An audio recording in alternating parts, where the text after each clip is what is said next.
Live life, breathe. Oh, sorry, wrong.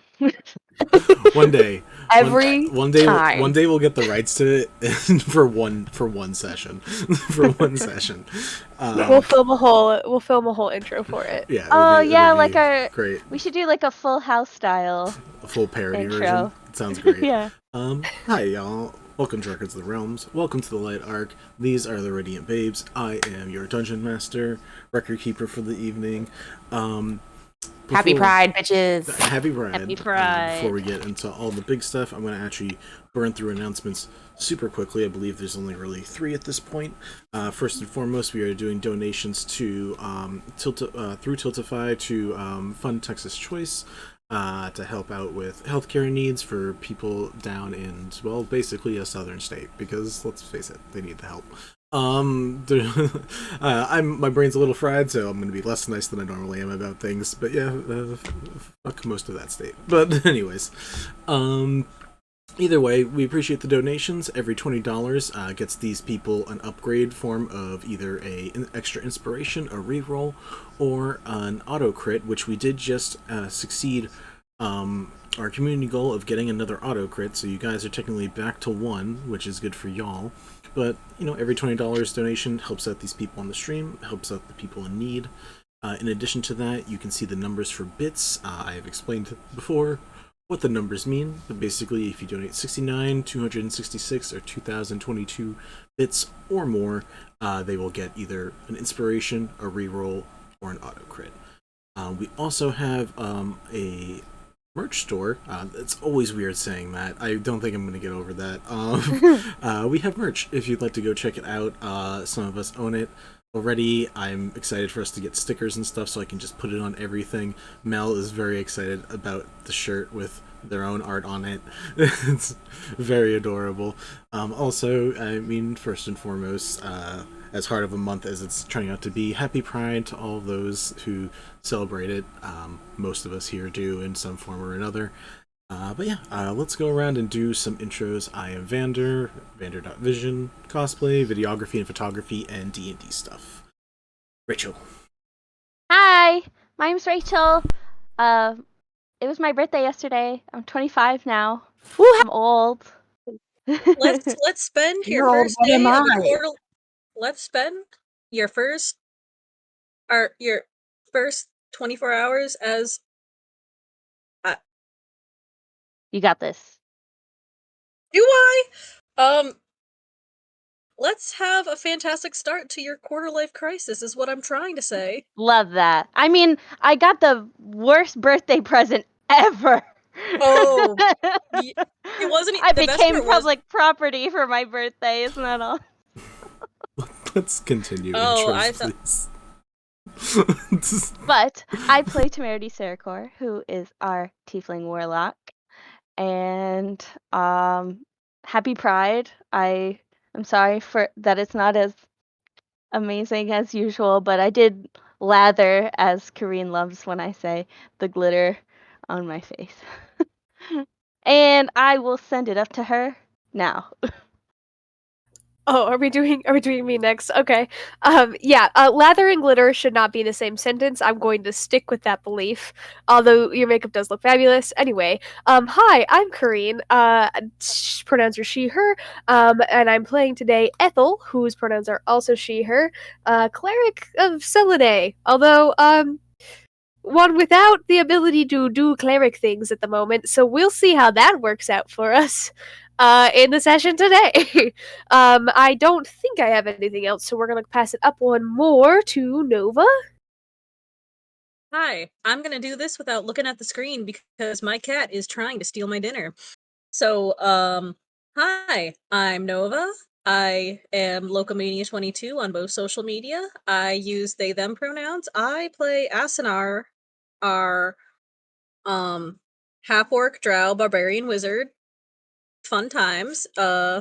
She uses she her pronouns, and let's see if we can get her the disguise she needs, because yeah, I fucked around and now we're finding out. And I'm gonna pass to my right. Yes, I'm flipped on this. Perfect. I'm Durs. I will be playing Sin Alamoad, resident chef and rogue. And as always, I'm going to boost the Storyteller Squad podcast on Spotify, Google Play, and all that good stuff, where I play Damien Edgecrest and getting very excited to get back to things today. And I'm going to pass things down to Mel. Hi, I'm Mel, and I'm currently wrangling my very rowdy corgi. Happy Pride, everybody! My pronouns are she, her, they, and I play Kanitae Baequiundilin. Her pronouns are she, her, and she's the party's half-elf lore bard. Back to you, Vinny. The lesbian, let's not forget that. And a lesbian, very much a lesbian. I'm bisexual. Happy Pride. Either way, whatever way, all the ways. Or no ways. Or no ways. We are back in style to see how things are turning out for the Radiant Babes. But we should recap what happened last time. Who would like to give such a recap? Who remembers? Well, I guess if Mel's not volunteering, that means me. Listen, I'm wrangling a very rowdy boy right now, otherwise I would volunteer, so... All good. I'll do my best. I'm not super prepared, but I'll do my best. So we started out following the dire situation of Asinar's blackout, which Nova had already mentioned. The group decided to head over to work with the police following the death of Judy and Nick, her hubby, to see if we could extract some more information from our connection, Vito, via Temerity doing what he does best. Mel also came along, and the group decided to divulge some information to Vito / the police after finding that he seems to be a little suspicious of the force that he is working under as well. So in a show of good faith, Kanitae explained that through studying Druidic language and using different spells for reading different languages, seeing invisibility, all this magic stuff, the group was able to find out that all the flowers that were blooming from the corpses that were found at the scene of all the crimes were written in Druidic. So we shared that information with him, and in turn, he gave us access to seeing the flowers that were on the remaining bodies, that the information that we hadn't been able to see yet, allowing Connie to record that information. Meanwhile, Sin and Trine headed underground to the whole body, swinging past running into some performers from the Rave Cave that at least Sin frequents. Let's see.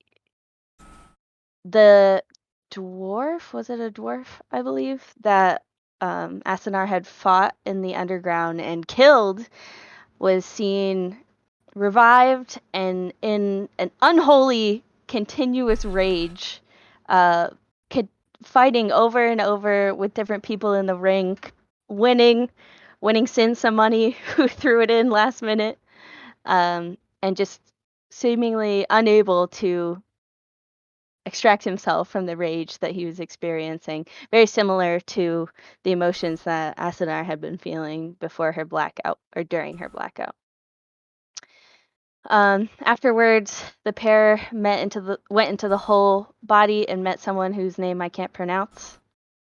Kaijin. Kaijin. Okay. And discussed what had happened to Asunar and postulating that it may have been contagious somehow. They had a little back and forth before returning to the collective, where on the way back, Temerity and Kanitae run into someone who is also Kanitae? What? But it turned out that it was actually Connie's ex using a disguised self to appear as if she were Kanitae. There's a little rabble-rousing, a little threatening, a little, Happy not a Pride. good My time. ex-wife showed up. Not a good time. Not a good time. Not everyone's good for you guys. Respect yourself, okay? And know when it's time to get out of there. And Kanitae is a perfect example of that. And through a little coercion and some interesting conversation, the group was able to speak a little bit with Zafira about what her involvement. She was clearly really mad that Connie had put the price of some information in the underground on her name. But eventually, a tenuous agreement was founded, and the groups parted ways to decide what they were going to do next. Da, da, da, da, da. And that is where we guys have you all now. Y'all are chilling, hanging out at the collective, and you guys had a plethora of potential things that you wanted to do. Plethora? I mispronounce things all the times. Remnants of respite. Anyways, I will continue to mispronounce words the way I see fit, because the English language is not correct all the time. English language is fake. So, you 6, you 5, PCs, and Trine, and anyone else? Was there anyone else with you guys in that moment? I think it was just you 6. Walter is also around. Thank you. Walter's present. I had a feeling there was someone else. Yeah, you 7 are together in this moment. Y'all were discussing different potentials that you were going to do, between checking out to see what the fuck Zafira did, staking out Clyde, staking out other people, going to check in with other individuals. There was a bunch of potentials. What have you guys decided upon? I feel like we have to check to make sure that Zafira didn't fuck anything up, like, first and foremost, while it's still hot. If our rooms are already a mess, so check for any lost personal belongings, and then check with collective staff themselves to see if Kanitae did any stupid shit. Is it all of our rooms, or is it just Connie's room? All of our rooms were trashed. Okay, cool. Yeah. I don't remember if I said that. What's that? I believe it. You said our rooms were ransacked. Mine's probably untouched because we were in my room. Combat practice. I don't remember saying which rooms were ransacked last time. Oh, I thought it was just like we were messy. Because we all walked in the door together. No, because Una and Ethel were training. That's right. Cinn. Yeah, and Cinn had come back before Zafira showed up. Yes. Okay, right. Okay.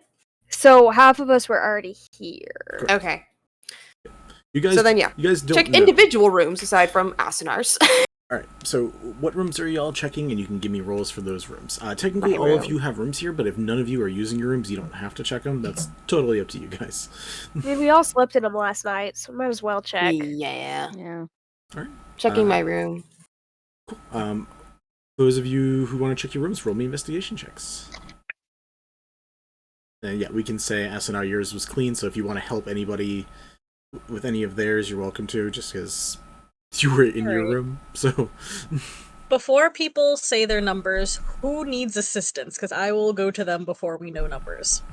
I don't need any help. I'm pretty sure. Most of my shit You said I carry with investigation? me. Two of you, Investigation, yeah. I was going to say, two of you talked at the same time, so I did not hear. I'll be fine. I don't need help. I mean, I guess you could help me. I'm All right. I'm good. I will help Temerity. Fuck. I spoke too soon. I got a 12. She's mad. It's fine. Cool. She is mad. She's very mad. Alright, so we have a 12 from Connie. What did we have from Ethel? My pluses aren't loading, but I rolled a 17. Cool, that's plenty to find something. I will tell you if there's a thing. Cinn, are you checking out your room or anything else? 29 to check out my room. Jesus, yeah, okay. And Temerity? First roll on the brand new dice, thank you, Ian, was an 11 plus 4. So 15. That's pretty good. I didn't know you had investigation capabilities. That's so impressive. I mean, I'm a detective. Yeah, You could. you sure are. You could. Should I roll Wouldn't that advantage? be advantage because I'm helping? Oh, I thought you were rolling separately. Let me do it again. Okay, so you Oh, might get worse. higher than 15. Okay, we're sticking with the 15. Cool. Each. What was the total? Sorry for you, Temerity? 15. Gotcha. Cool. I need Temerity and Connie to make me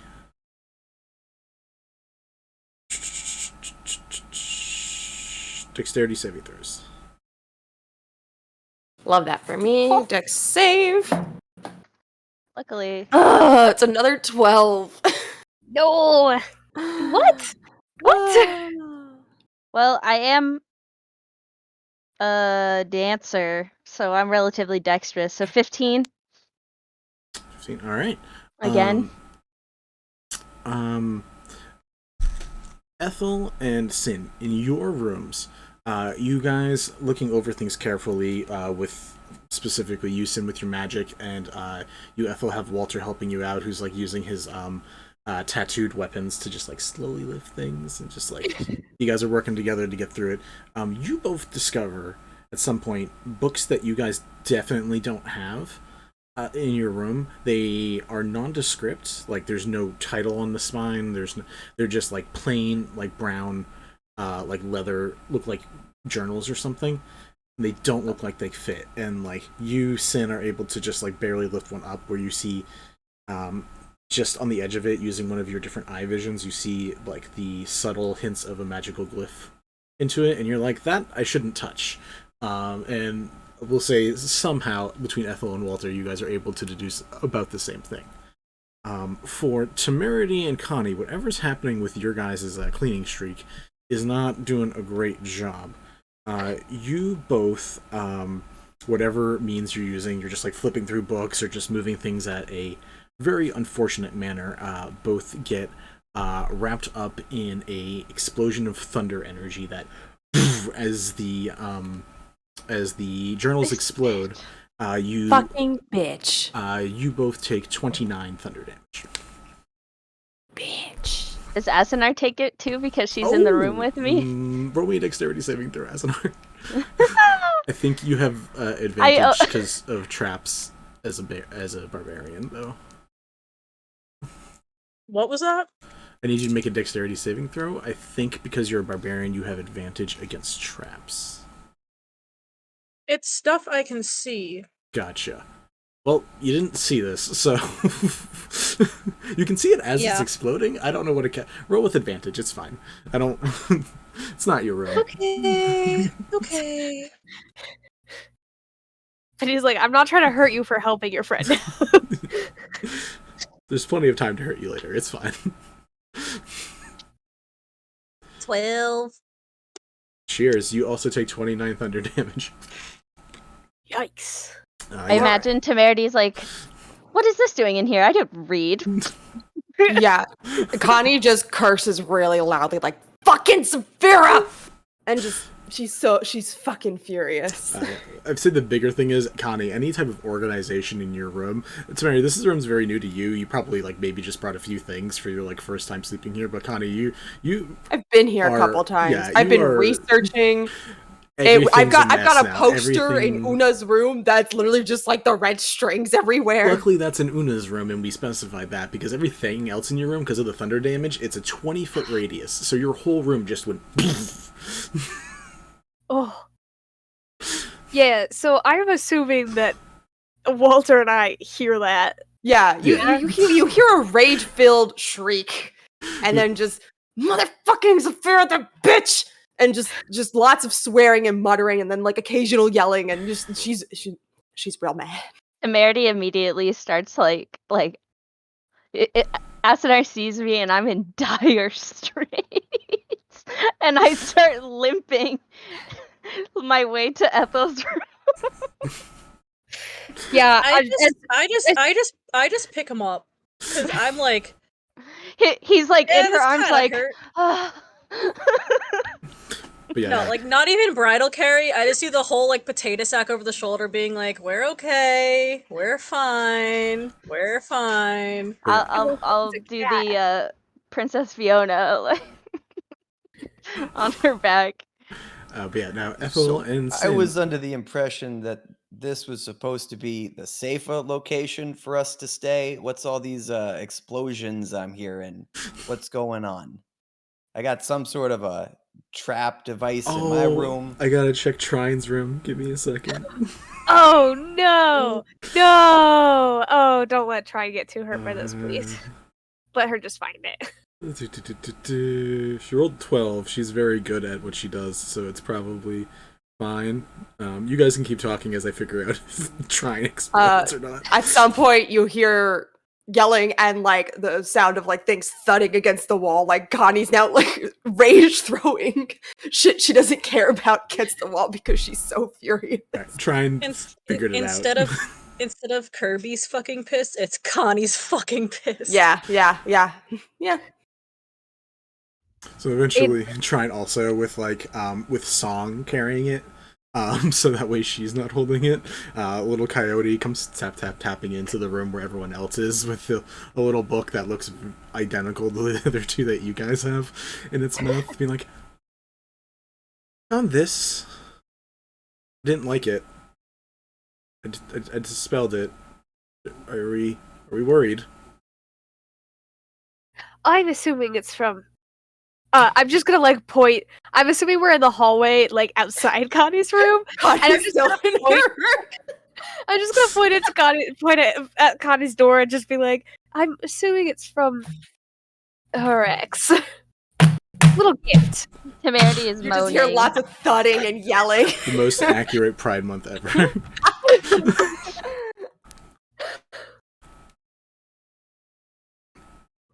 Oh yeah, you're hurt, aren't you? Yeah, I'm like Temerity's literally like. Okay, you guys are down to one healer now, so that's an issue. Let me see if I can. I set Temerity down, and I just like I don't even knock on Connie's door. I just walk in, and I'm just like, all right. Ethel, help me. You find her just standing in the middle of her room, like rage throwing stuff at the wall. She, at some point, rooted through her things and found an old photo of Saphira, stuck it to the wall with a dagger, and is now just throwing shit at it. She's so angry. Hey, Temerity, I'm coming. I got a chocolate-covered Goodberry with your name on it. It'll get you started, and then I'll help carry you down. That's like 1 health point. Yeah, well, there's 9 more if you want them. We'll get there. Something to snack on. We'll try and down. Can I just cantrip acid splash on the fucking photo? Just be like, there, it's gone. Goodbye. Yeah, you can do that. Trine will begin casting Healing Spirit, which will eventually, over the course of a minute, take you back to full. Oh my goodness, thank you so much. Yeah, I was gonna say I am proficient in medicine, but that doesn't really heal people. It kind of No. just stops them from dying. No, there is a feat you can get that would make you also able to heal that way, but that's very specific. After I don't have that. You'd only need that if, like, you lost connection with your god or something. yeah, that'd be Yeah, weird. and I couldn't heal. Yeah. My normal cleric means. Yeah, I don't know.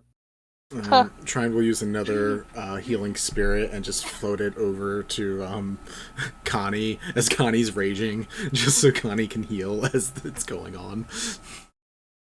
Yeah, after Asunar acid splashes the photo away, she just like does like 2 more like throws of like some random stuff, and then she's just So technically you guys only heal 28. She rolled 10d6, but she only heals 28.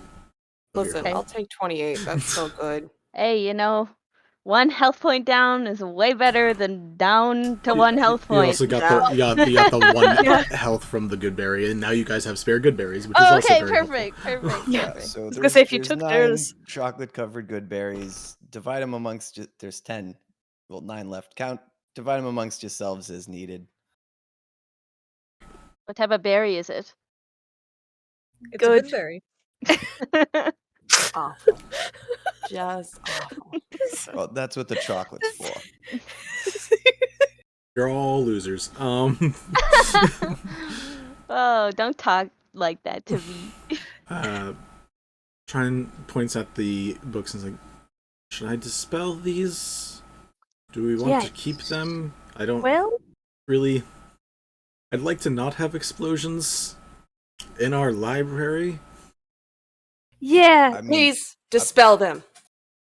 no, I'm gonna keep the one in my room. I'm gonna write diary on it. So if someone else decides to sneak into this supposedly secure location and go through my stuff, at least they'll get blown up a little bit. Okay. Actually, that would be very entertaining. I'm curious. Walter, what do you think? I would rather just throw it at somebody and watch it explode. To be honest, like, it's basically a grenade if we're smart. Maybe keep it on. I don't want to say keep it on you. I mean, I can unless hold on to it. that's fair. If it has a timer, then it'll go off eventually. But if it doesn't, then it'll probably be fine. If it goes off, I can still take the damage. That is very fair. So as far as can be deduced, these things activate when opened. So like, as long as I'll you hit keep- the tuna.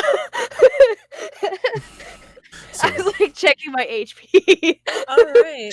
Yeah, I love how I got hurt and I didn't get a healing spell, but I still have more than half. It's fine. If I could heal you, I absolutely would have already done so. Do you say that out loud? Because if you say it out loud, Tride will start healing you. No. Alright, for the moment, you have a book with the Glyph of Warding that has a DC 17 dexterity saving throw that will do 8d8 thunder damage. So if you want to write that somewhere so you remember that you have it, have fun. Say that for me one more time. Glyph of Warding, Yep. DC 17 dex save, 8d8 thunder damage. Is it half on a successful save? Yes. All right.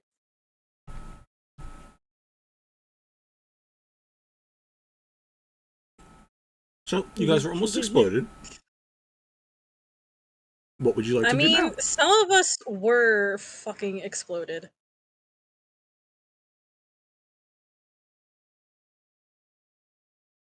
So next, what's next on the to-do list? Well, we should probably like go check around like the immediate area just to make sure she didn't interact with anyone, or go like, "Hi, my name is Kanitae, and I love to fill in here." Anything. I don't. feel like Connie can't contribute to the conversation right now. She's just staring angrily at her wall, like fuming quietly. She's gone from angry throwing stage to just Trying to figure out if I have like a stress ball or something. I don't think so. I can think a be stress I ball is gonna cut it. I can a barbarian can be used as a stress ball. I'm debating on how good of an idea it would be. Like how will it pass if Asunar just goes up and just smacks Connie in the back of the head just to like either snap her out or just cause her to spar. Give it a shot. If you All right. decide. All right, I'm gonna do it. I'm just gonna be like, all right, this is either gonna really piss you off or calm you down. Boom! Right across the back of the head. God, how would she react to that? I think she like whips around, she goes, "What the fuck?" Hi, Hi! I see you're mad, Extremely. and I see. All right, hit me. I don't wanna. You Do didn't it. do this. You'll feel better. Just do it. Temerity leans over to Ethel and is like, I've been waiting for this to happen.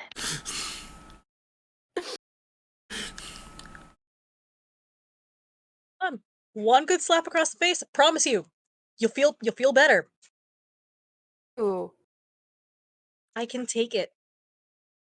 I know Stab me. you can. I take don't that want. too. I'll fucking hit you. Either I wanna stab hit me or her. hit me. Well, Connie, you don't All right. have her hit at the Ooh, moment, so Una is volunteering. Yeah. I'm volunteering. Do it. I mean, I would do it if I were you. I'm good. As hard as you can. I'm good.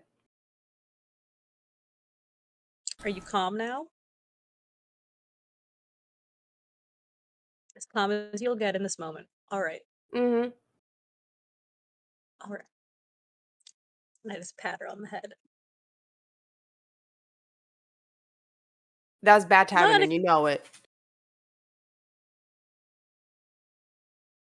The only reason you're getting away with that is because you're my best friend. I can be a personal punching bag. I can take it. I don't want you to be. You're All already right, everybody I'll still- else's punching bag. I don't want you to be mine. I can take it. I don't give a shit.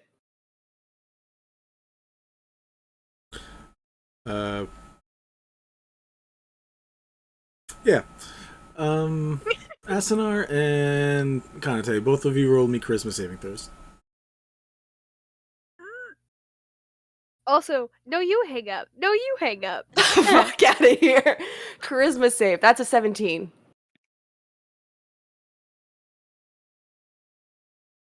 Or Cool. That seems correct. You both do fail. This is a charming effect, so if any of you guys have advantage for charming effects, that's just a Advantage against being charmed. Cool. And magic cannot put me to sleep. Oh, okay. We're going with that 15. You said 17 earlier. Did I say 17? Yeah. Yeah. you said earlier. I'm so fucking out of it. I'm sorry. You're fine. 17. My brain was looking at the 5 at performance, and I was like, no, that's incorrect. Trine's just raising her hand towards you, and both of you feel your emotions come back down to being indifferent. Okay. Can we just go make sure she didn't mess with anything else? Seems like a good idea. Fucking hate her. Considering there's 7 of you, just have 3 people roll me with advantage investigation checks. Oh, I'm good at that. Me too. I'm decent at this. Wait, investigation? Yeah, I have a +7. What did Yeah, I Durs got have? Okay, Yeah, everyone just roll you should me. be the third. Everyone just roll me 1 then, because everyone wants to roll, so everyone roll me 1. Aw, good. No. I'll give mine to Durs. You can Okay. take it. Right. Take advantage. Alright, Sin has advantage. 1 and Can I take yours, Nope? I got really good on my second roll. Trine can help you Sure. out. Trine can help you out. Perf.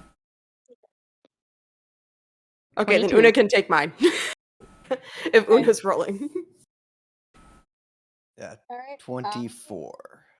19. And Temerity? 22. 22. Alright, wow. Yeah. It takes you guys a little bit to, like, really look around. Again, Bexhill was up in the lobby earlier. He, like, waved hi. Talked to him. He's like, yeah, Connie, you talked to me earlier. You're putting some books back over there. It wasn't me. It looked like you. Yeah, but it wasn't me. I mean, I didn't do that, so that's not...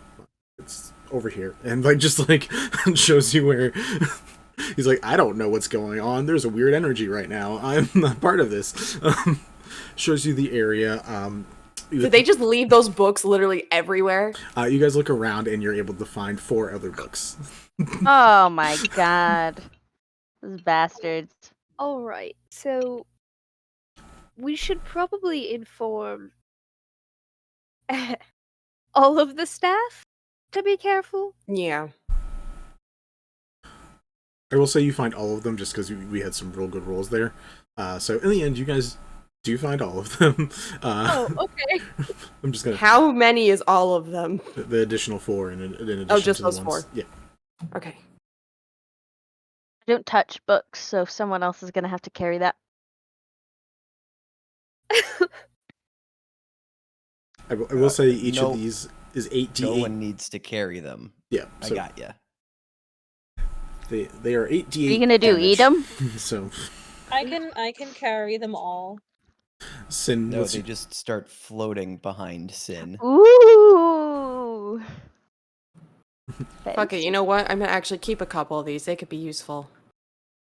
I do need to know if people are keeping any and where they are being kept. You know what? Actually, I want one. I feel like it'd be a good prank. Let's just tie them shut though, so they Yeah. don't accidentally open in a pack. Ooh, more build up for the prank. Yes, good job. Or just have me hold all of them. But Well- what if I need it in a pinch? I think we can split them up among people, Una. That's not the issue. It's just Also, making sure they don't accidentally open. also, if one book explodes, the rest open. So that is 5 Mhm. times 8d8 worth of damage. Yeah. We're- That's not. Yeah. If you Save want that to for hold the all final of them- boss. If you want to hold all of them, you can, Asunar. But Just remember that I can't revivify you right now. Yeah, is- and a stray gun monk shot from a gun monk pistol could just set you aflame. Yeah, that could be at max 320 damage. Yeah. So Oh my god. yeah, Maybe you shouldn't be the only one carrying so there are now 5 of them. Who is taking 5? them? Yeah, there's the one that you guys found that was not dispelled. There was one in my room. I thought one of them got dispelled. Crimes. Mary, Trine's good. Sin kept the other one. So technically, yeah, you guys have 6. So Okay. Yeah. I'll keep one. Yeah, so we can each have at least one. I'll take one of them then. In that case, if there's 6. I have a I got my question. diary. Aw. Dear diary. Dear diary. Dear diary. I have a question. Since I know this is definitely not in the rules, but I know that you're fun, so maybe you'd be interested in it. Could I give it to Hex to keep at his house, wherever he lives? I would assume he lives with you. If you want him to, when he pops off to another dimension, to have like a little crawl space that he just keeps all of his junk in. Yeah, I'm he's a little rat. down for that. Okay, Yeah, thank you. I'll let you do that. Trine. So I'll have one, Hex has one, everybody else has one. Okay. Unless Trine wants it. Alright, Trine was gonna be like, I'm going to dispel this one because I don't want to keep an explosive in my room. Oh, Or just give it do to we me want- then. Do we want to drop off a few of these at Clyde's place? How have the problem solve itself? I could really come in a pinch, couldn't it? No, we're still mean- investigating. Have the problem. I mean, we should first find out who put them back together. I do love Yeah, that Sin I- to me. It was like, do we want to do this really awful thing? I mean, just kidding. We still investigating.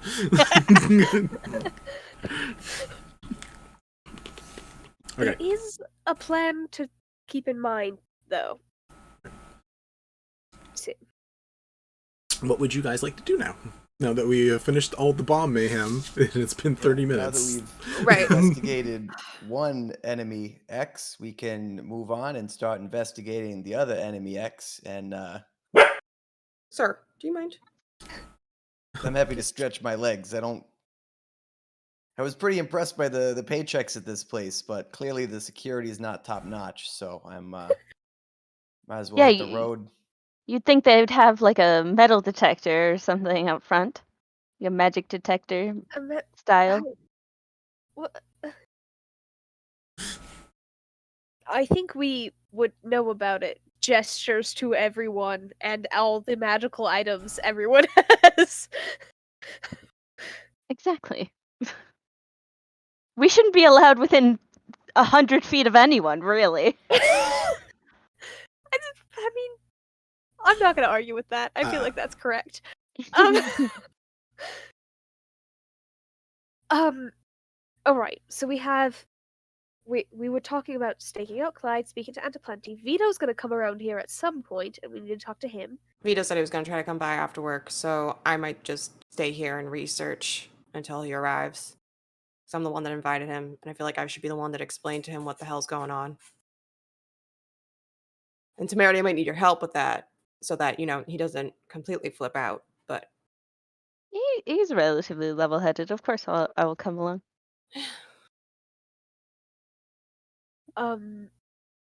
Let's see. I lost track of where I was on the list, but Vito, so that's that taken care of. Mm. I know we wanted to talk to Antiplenty. I know we wanted to talk to, or I wanted to talk to Antiplenty about God stuff.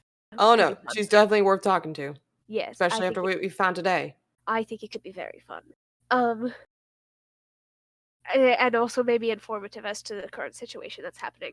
And then we wanted to stake out Clyde, and we wanted to, Trying points to Asunar. I was like, haircut. Oh yeah, haircut for Asunar needs a makeover. Definitely. I'm checking the notes because I truly don't remember everything that we had like 10 That's different everything things we could wanted do. to cover, at least in the immediate interim. So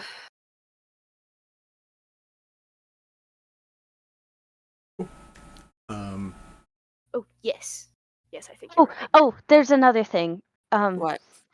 Actually, Sin, I need to ask you something.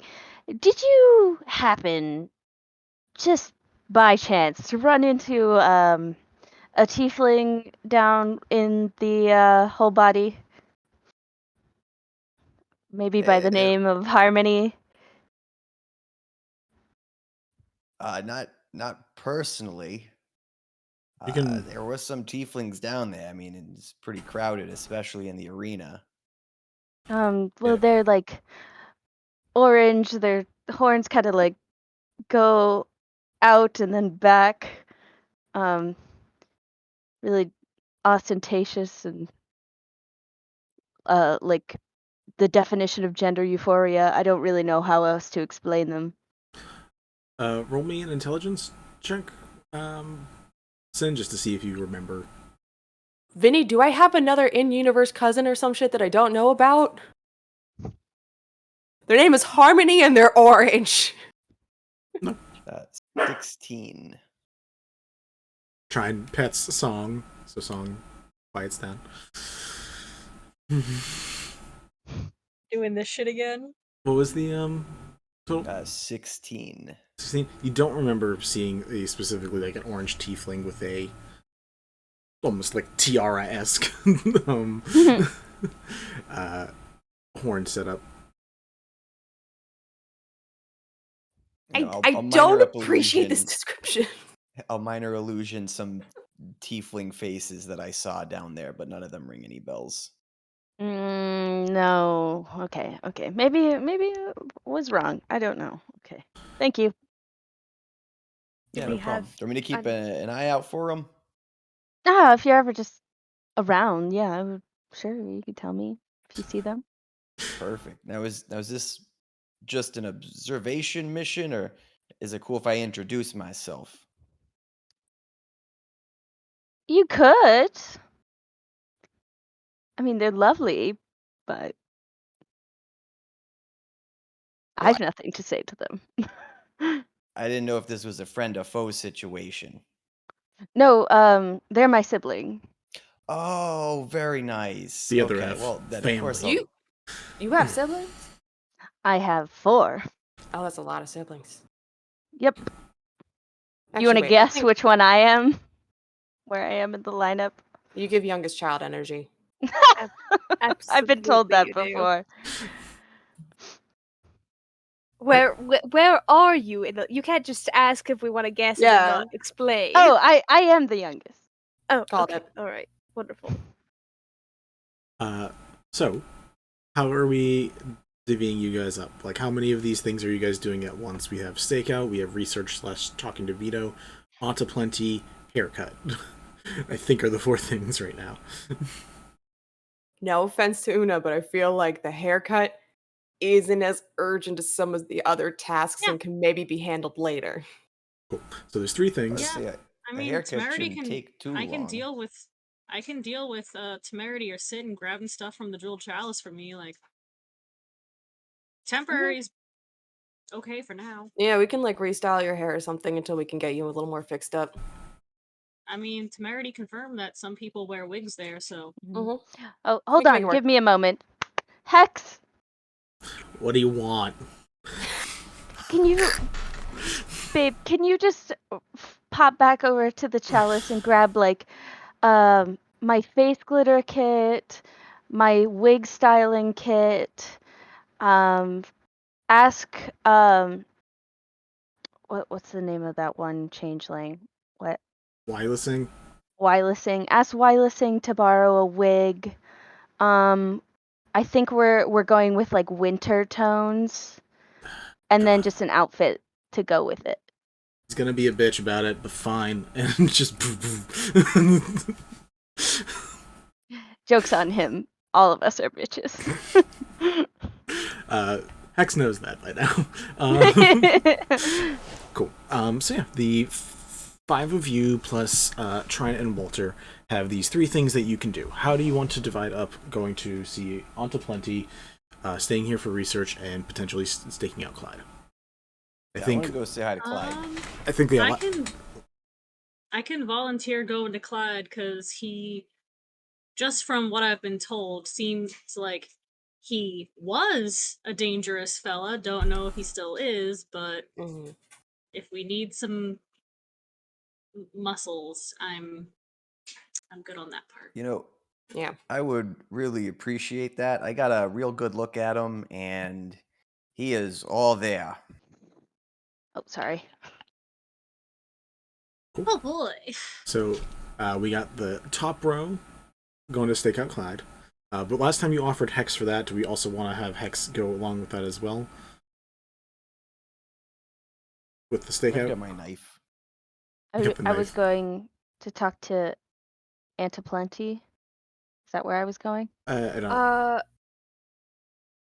Maybe. So it's either you're going to add to plenty or you're staying and talking to Vito. I think. Oh, is right. the I have to talk to Vito. information. Yeah. Hex can go.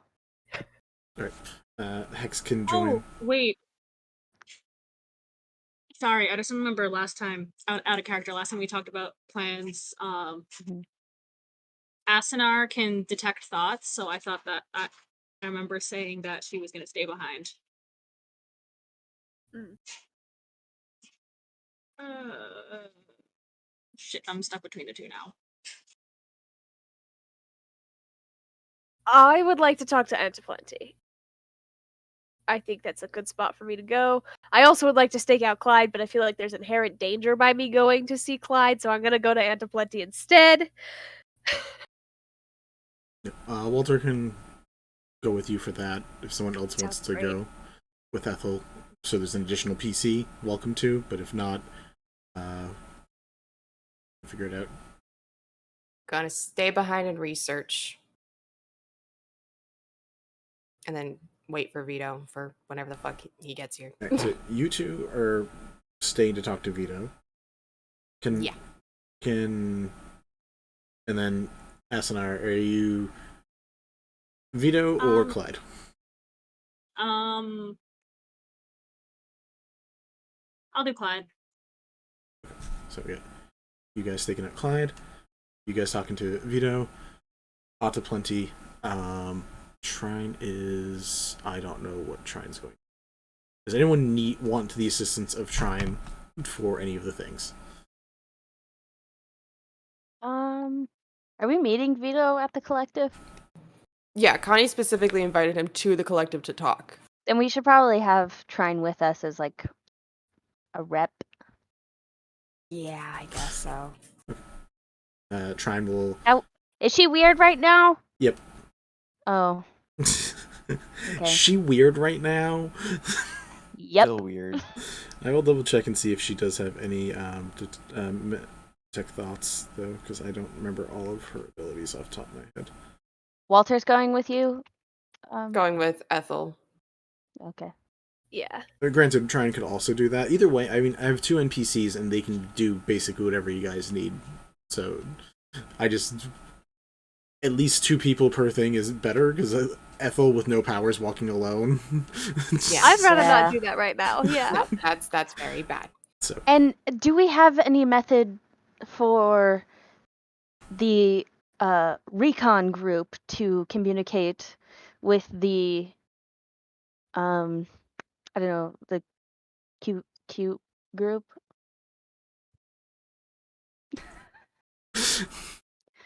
Say that question one more time? Yeah, say that again? Said, does Pardon? the recon group have a method of contacting the cute group? Which Okay. one's the cute group? The home base. Obviously us. Yeah, so while you guys are scoping out this base and recon in here, if you could get some standing stones for us, then when we're being queued out at the stakeout, then we'll be able to communicate with you easily. Yeah, we should probably invest in some of those, huh? Those would be convenient, but I can cast sending and do a check-in. True. I just worry Yeah, about the that'll do. other direction, you know? I know. And I didn't mean that as in... Wait, was that song? Oh, no. Okay, I got confused for a sec. That doesn't mean that you guys aren't cute. It's just I didn't really know how else to define our mission on this end.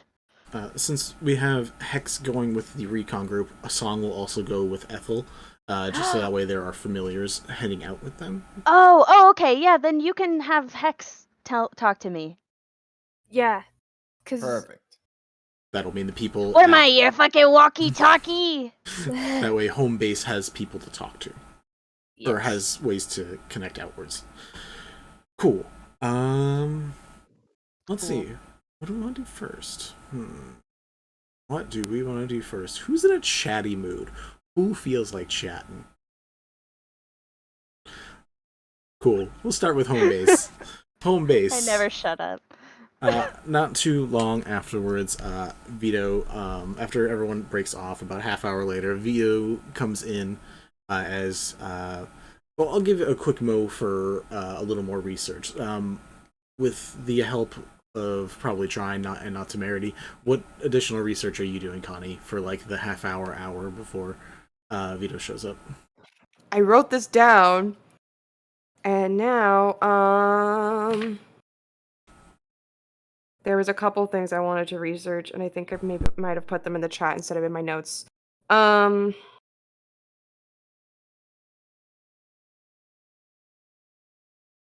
Connie is looking for, like... Is upgrading the research to rituals where the number 8 is significant, if at all. Particularly, like, druidic ones. Looking into... god death and what can kill a god.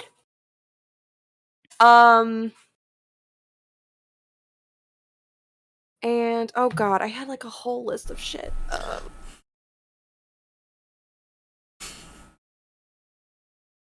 Cat friend.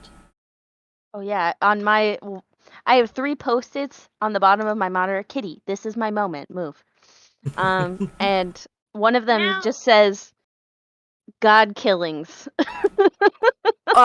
Looking into instances in time where gods went like dormant, potentially missing. Gotcha. Looking for that kind of pattern as well. Gotcha. I Yeah. will allow you to roll a history, religion, or investigation check. You will have advantage and guidance. So We are doing investigation. that's fair. If you are also doing it, Temerity, you can also do investigation, religion, or history check with guidance, but not advantage. Okay. But What the does dog can't guidance help me do? look? Song went with Ethel and Walter. You're telling me the dog can't help me look? The dog does not He's there. not there. Oh, okay, my bad. What does guidance do again? 1d4. 1d4. Okay, so I have a 17 currently with a d4. That brings it to. Remember when Let's you pick rolled a this one. nat 1 yesterday for ascending check? Ooh. That Oh, was, get that outta was here. funny as hell. It's a D4 for guidance? Yep. Dirty 20. Nice. Rolled a 3 on the d4. 19. 19. Awesome. You guys are neck and neck. Cool. This is probably the first time, Connie, you've seen Temerity face Read? in book. Yeah, face in book, looking around for this stuff.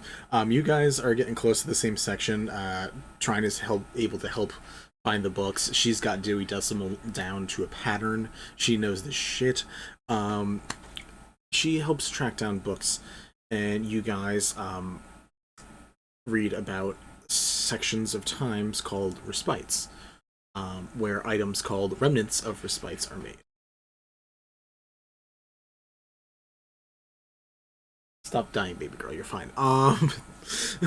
Sorry. During these times when there is a passing of a mantle, from one god to another, wow, my dog is literally having a little miniature panting fit over here. You know of these times that, again, when the mantle is passed over, there is a gathering of some of the gods of different types.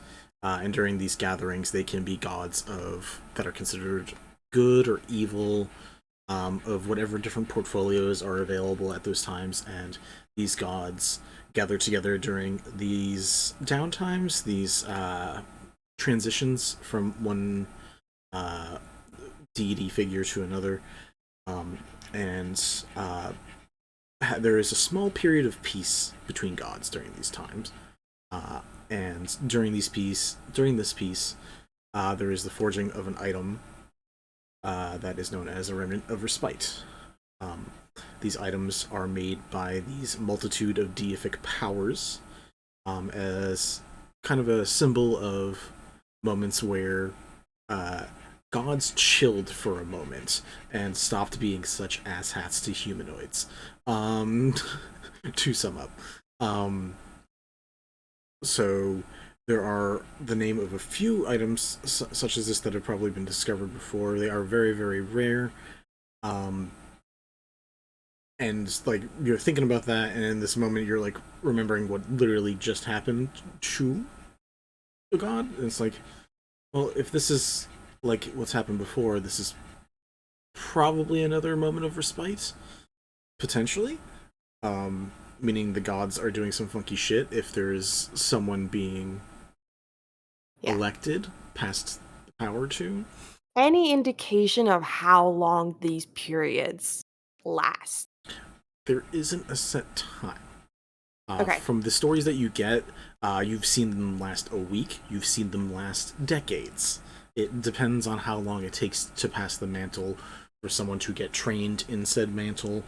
And this is, again, you guys are in the new world, the new age section of the library, where they're like, we got these funky beliefs that this is totally real stuff that works in the world. Right. And some of it sounds like a little crazy. From what Are there names for some of the remnants of respite? There is one in particular, one that was actually held in Wishfall, so it is mentioned. It is called the Loyal Fury Yumi.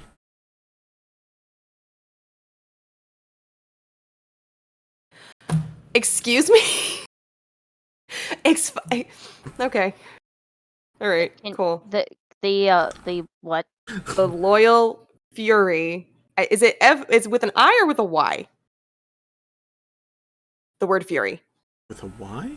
Is there Okay, usually I an don't know. I at the end of Fury? No, I don't know if you were spelling it weird or not. Sometimes I'm just it's asking. IE or Y. Okay.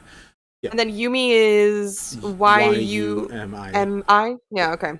Should we, as people, recognize this? I just recognize this because it was an Avernus. Like, that's it.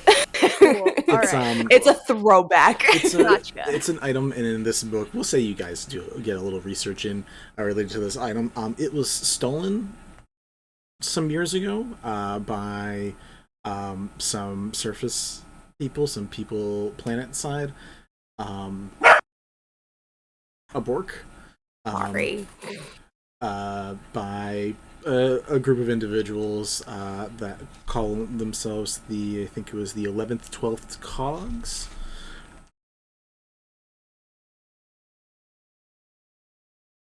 Cause or cogs? Cogs. C-O-G-S. Vincent. It's not my fault you forgot the lore, Mel. It's not my fault. You were explained this in Avernus over 100 sessions. Avernus was 100 sessions! Exactly the point! Yeah, but yeah, you guys learned that items like this do exist. They were made. Apparently, Wishfall had one at one point, but it got. But in general, yeah, these items you would assume have the ability to kill a god. There are probably other ways to kill gods, like the forging of items that have the capability of a multitude. I'm sorry, wait. Planes. The Loyal Furiyumi has god-killing abilities? It's made by a multiple of gods. Why? What? Of course it could. Why would it not be able to? Oh my fucking god. Look, y'all All never had to kill a god. We didn't know. We didn't know. So you'd assume with what you're getting. Again, the reason you're getting this knowledge is because versus like Yvette from Gentlefolk, who only had knowledge from normal libraries on like planet side, Wishfall has these giant collectives of knowledge. So it's easier to find this stuff. You could also forge together items made from metals from different planes that could potentially kill a god. There are items that gods have that have gone to the material plane that could be used, and gods themselves and aspects of gods have the ability to kill other gods and aspects. So there's actually a fair amount of options. There's just a lot of options. I'm so happy you forgot. Fucking damn it, Vinny. God damn it.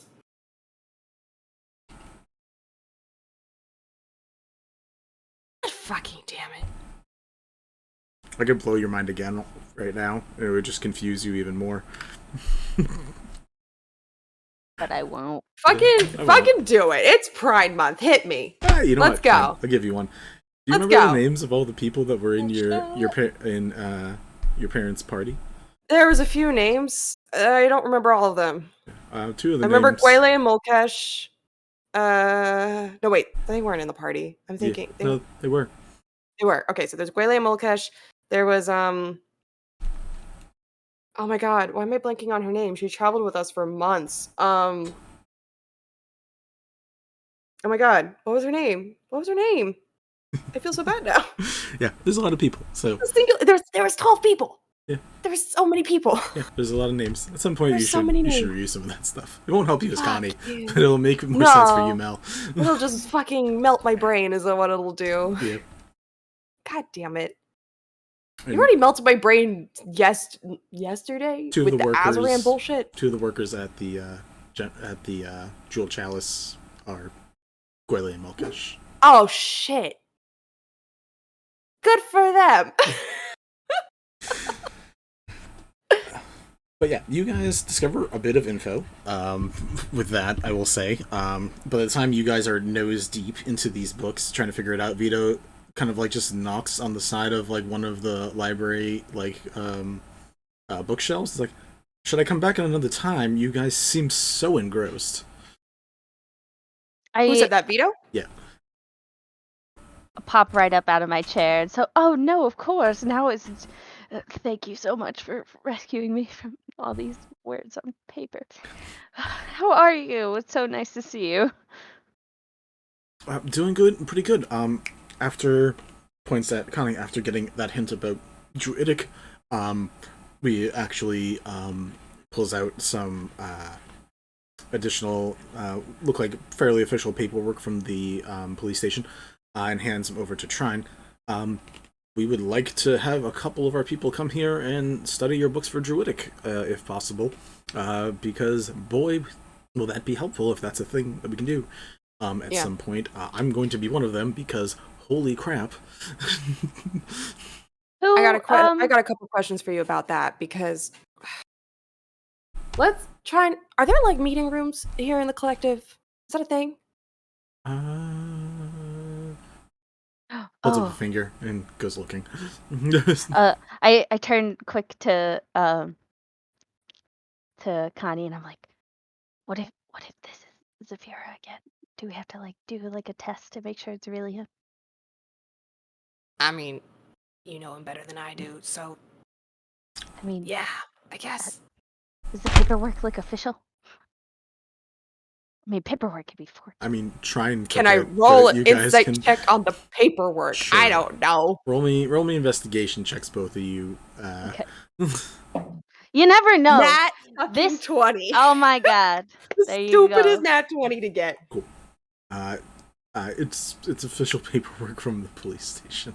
I got a 19 to check and see if he seems like how he has been every time I interact with him. Yeah, he's him. It seems like him. He seems. There were some big developments when you guys came and gave that news and gave like the information. He seems to have a little more pep in his step back to like when you first met him the first time.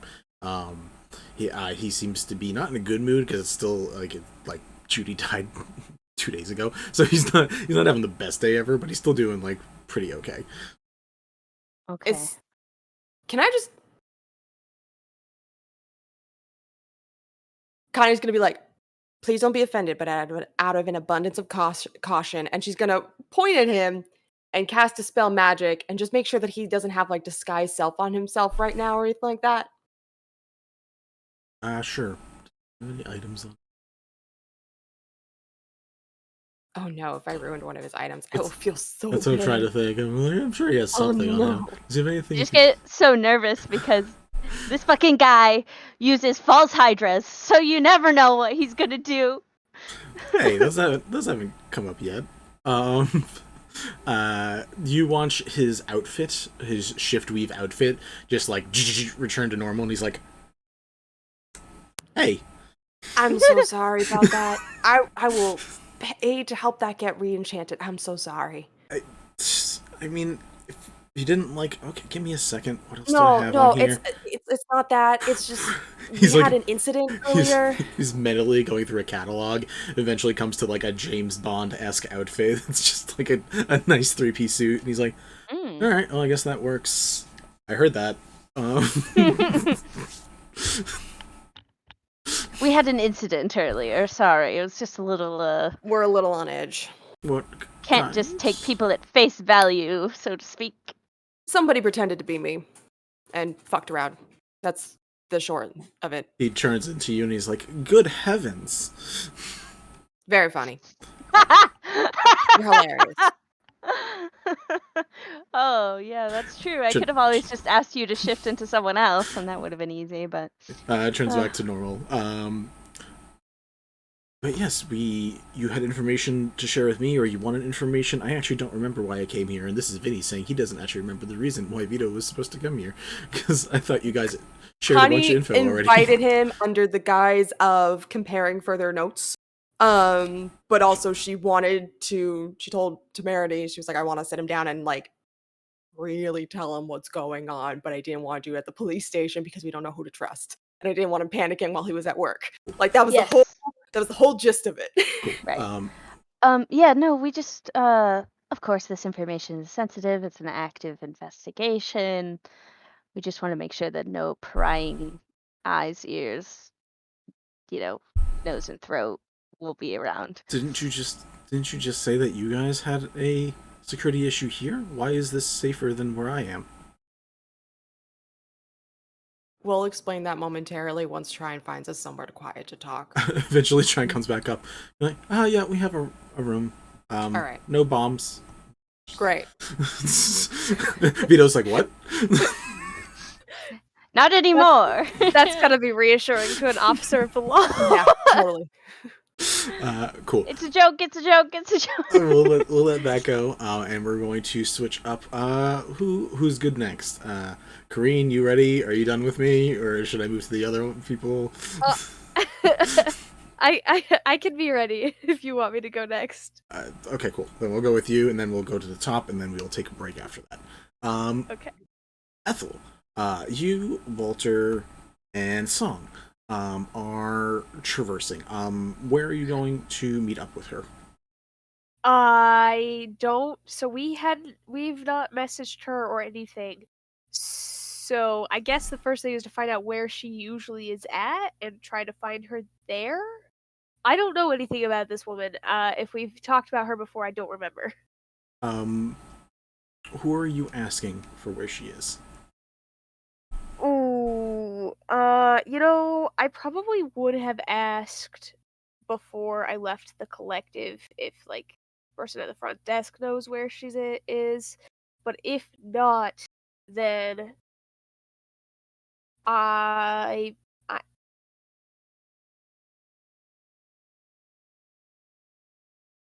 there's not like a phone book directory, which makes it hard. I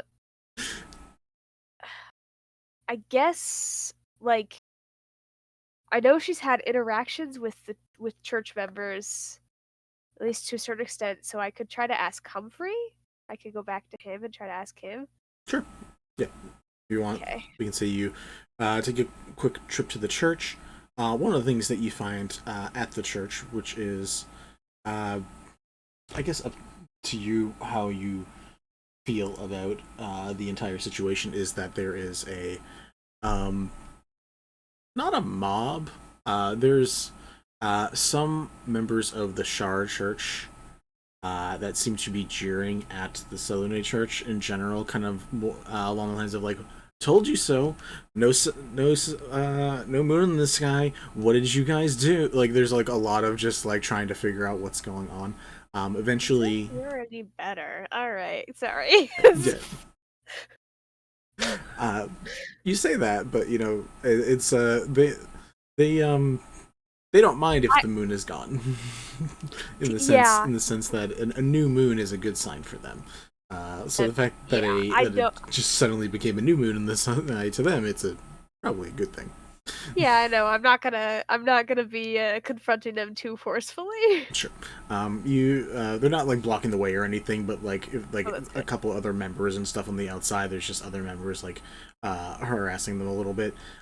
So eventually, like, people start moving indoors. You eventually go inside, and you can find Humphrey very easily. Where are you looking for her when you're asking? Like, what's your approach when you ask about her? I'm gonna be very straightforward. I'm just gonna say, Humphrey, do you know who Antiplenty is? And where I can find her? I've heard things about her. It's been a bit since I've heard anything, but it depends which one you're talking about. Are you talking about the one up here or the one in the underground? There's more than one Antiplenty. Supposedly. I've never met the person. That makes things a little bit more confusing. Let's start with the one up here. I'm assuming if we can find the one up here, we can find the one underground. Fair enough. The one... I know where supposedly she is in both places, but I don't know how to get underground. I've never personally have been there. In the underground, supposedly there is a healing fountain that she sits by and talks to people as they heal. Up here, she is at the end of the city, at the last tail, where she talks to people there. That makes sense, I suppose. Thank you, Humphrey. I appreciate it. Of course. Let me know if you need anything.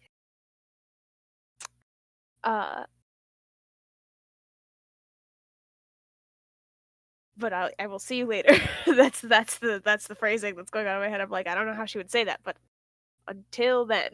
That is fair. Gives See you a you nod. later, alligator. Yeah, gives you a nod, gives you a smile, to you and Walter, and a little of a confused glance at the random coyote that's following you guys around. But Is Hex not with them? I meant for him Hex to is go with with- them too. Hex is with Clyde and with the Clyde Sin- stakeout. There's It's 3 Sin and Tina. groups. 3 groups. Oh, that's Yes. what's got my brain all befuddled. Thank you. Befuddled, yeah. Cool. So yeah, you head over to the Church of Selune. As you exit the Church of Selune, there are people, some additional members, not necessarily people you know by name, but additional Charm members that are just kind of being aggressive as you guys exit. And once you literally laughing, be like, how does it feel not to have any powers now? Like, literally, people are doing that because you aren't the only cleric of Selune. Like, it's very obvious for multitude of clerics that, like, nothing's working right now for them. Yeah. Uh-huh. You know what? We're just gonna smile and walk. Smile, walk, wave if they talk to me directly. Hater's gonna hate. That's a throwback. I was thinking smile and wave, boys. Smile and wave. As you continue on, you are able to get to the bottom portion of the city. The last tail is literally the end tip of the city. It's the tail end of the city, where the walls of that kind of protect Wishfall from the general nature of being a flying machine, and also the protection of people being on the inside kind of it lowers until it comes to ground level. And there's probably about 30 feet of clearance on both sides at the very end, where, like, if you go to the end, there's nothing protecting you from just going over. You can see just clouds, the land in the distance. You see the radiant energy that comes off of Wishfall as it just creates, like, this never-ending heat and energy behind it as it's thrusted forward. Yeah. In this area, in this about 30-foot area, and there's, like, people along the slowly rising walls as well. There's a lot of, it's like almost like a small commune of people here. They are sitting, relaxing. They don't, talking seems to be going on more than anything else. There's like a couple people here and there playing games or stuff. Some of them are sitting precariously close to the edge of, like, this wall, and they're just, like, on the edge of it, like, feet hanging over it, like some on the other side, and, like, just talking and, like, pointing at the sky as, like, a random, like, cloud in the distance passes by, and they just talk about what it looks like. I don't know how often, if ever, you've been to this specific part of the city, this very tip in the end of the city. But as you go on, you do see that there are some people who seem to be just putting together like spools of yarn. They just seem to be, like, re-spooling it, or, like, they're tossing it at each other, or, like, some people are playing those weird games that you can with yarn, where, like, you're grabbing it through each other's hands and stuff. Yeah, I don't know what it is. I know it exists. I don't know what it is.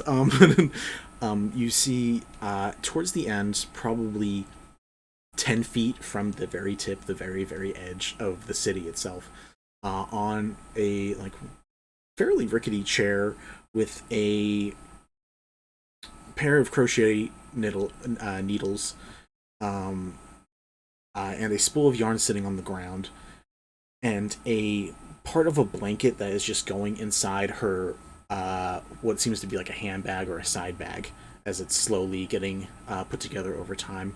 You see a fairly old lady.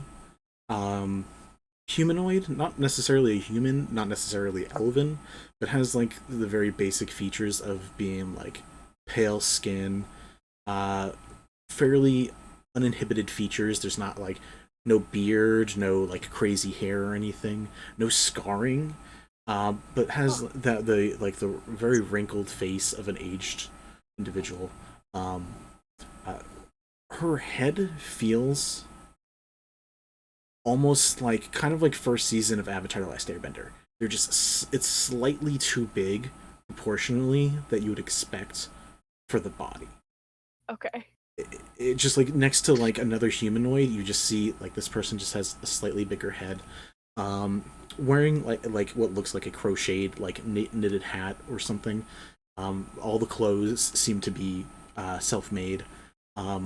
Bit of a hunched figure as she's just talking to like another individual in front of her, and listening to whatever story this person's telling. And you watch her like smile, like no big reactions, but like a small smile or a chuckle or a laugh here as she's just slowly working on her project. Cool. I would like to go sit near her. I don't want to interrupt her conversation with whoever she's talking to. Sure. Knowing the nature of this area, I feel like that would be unwise. That's fair. Roll me an intelligence check. Or history check, if that's better for you. I will check which one's better in a moment.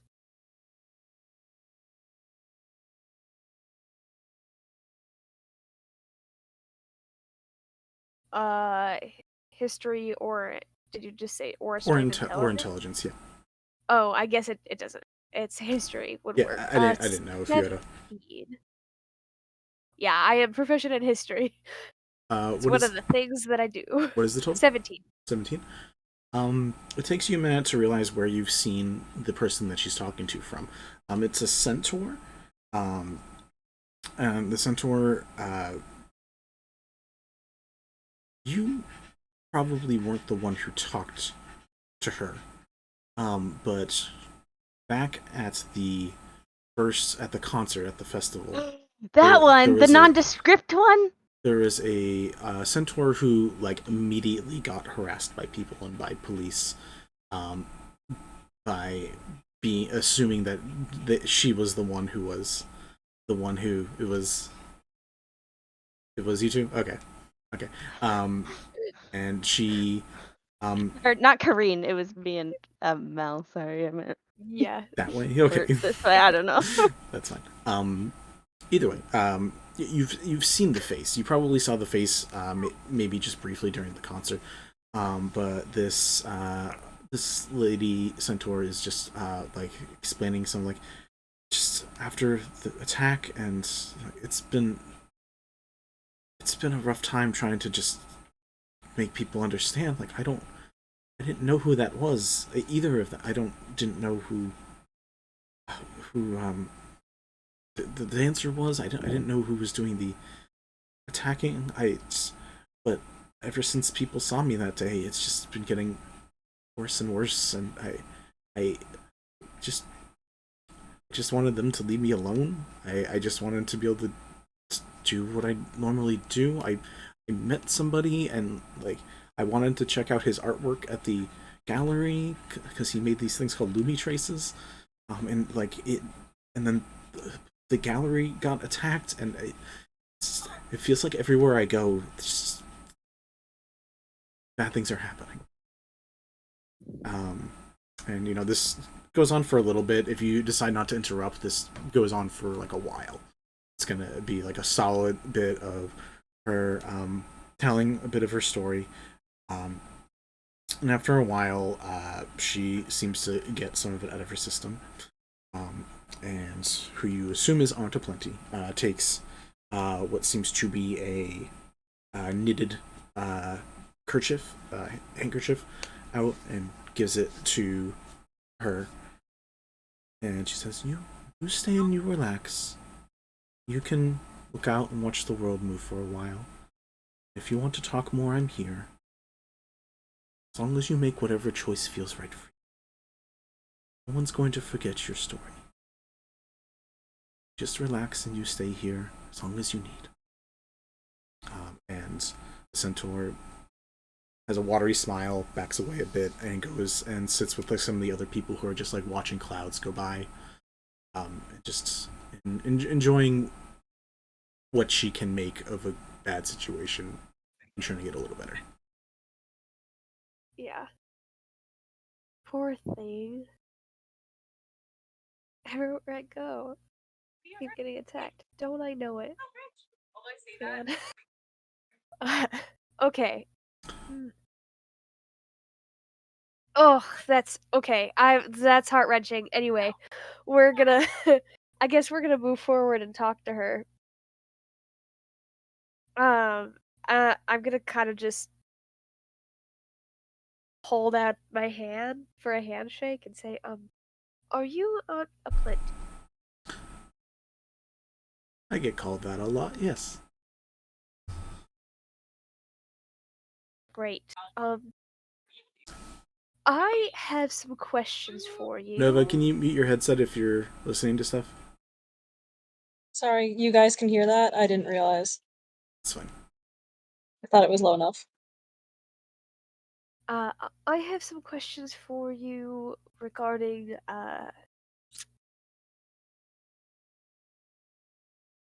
Selune, and specifically, you might know someone named Chris, who's connected to Selune. Does that ring any bells? Chris.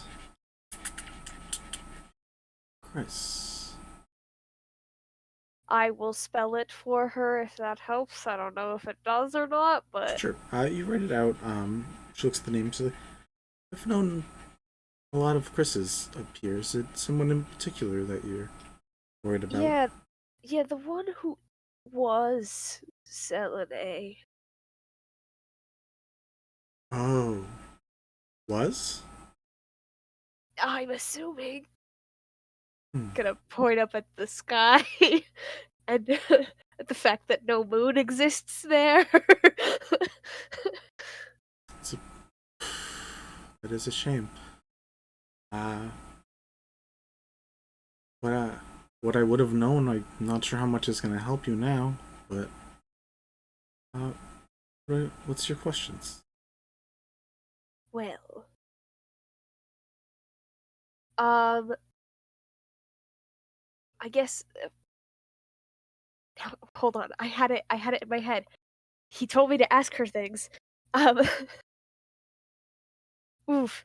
I'm not sure if I'm gonna remember Vinny, but specifically, well, at least the first of the things is, so you understand how mantle passing works for Selene, yes? Or for all gods, presumably? Should be very similar between them all, yeah. I know.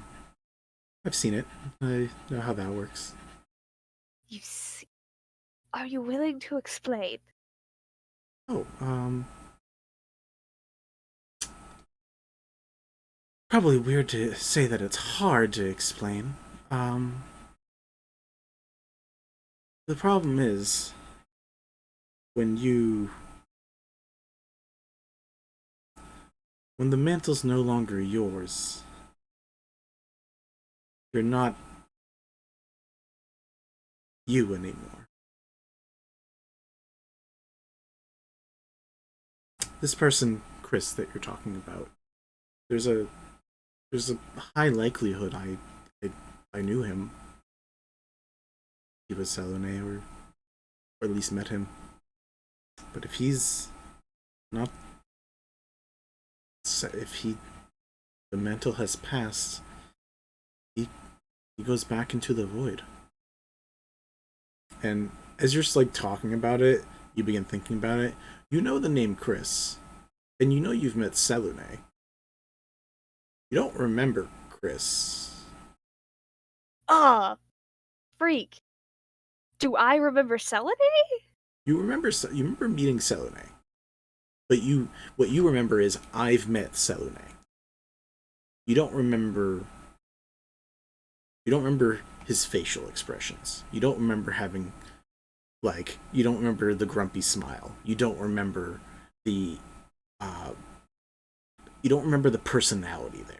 You don't remember the humanoid or the mortal that existed there, because that mortal or humanoid doesn't exist anymore.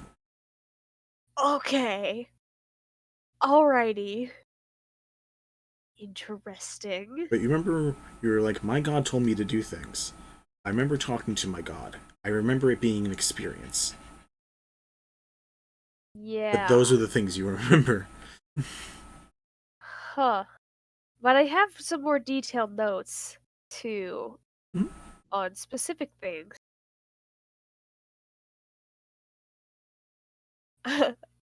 If I pull out my notebook, Mhm. are details still there that I wrote down before? Yeah, you have details about a person named Chris, if that's what you mean. Yeah. Okay. But I mean, there's people named Chris who are probably dwarvish, who have expressions and features like this. You don't necessarily know that it was a Selune. You just have the details about this person named Chris who had like this druidic capabilities. Like, you just have these details now. Okay. Alright. Okay. Cool. Cool. Great. I am going to I'm gonna poke a little bit more at the Selene mantleship, I guess. Well, so Ethel's going to Ethel looks at Antipleti and she says, I think I understand what you mean by that. I think that makes perfect sense, I think. However, I suppose a few days ago my friends and I discovered your book in the library in the Church of Selene. And we were and we were looking at it because uh we are we are trying to figure out what's happening with the murderer, and we think, based on lots of things, it may somehow be connected to the gods, but we're not 100% certain, so we were wondering how the mentorship works, particularly because of the issues that the Church of Selene and the Church of Shar have had between each other in the past. Gotcha. Um, well, is there specific details about the mantle that you're asking about? Like, there, it's a hard thing to. Deific mantles are a hard thing to. You just want to know how someone inherits it? I inheriting could be helpful.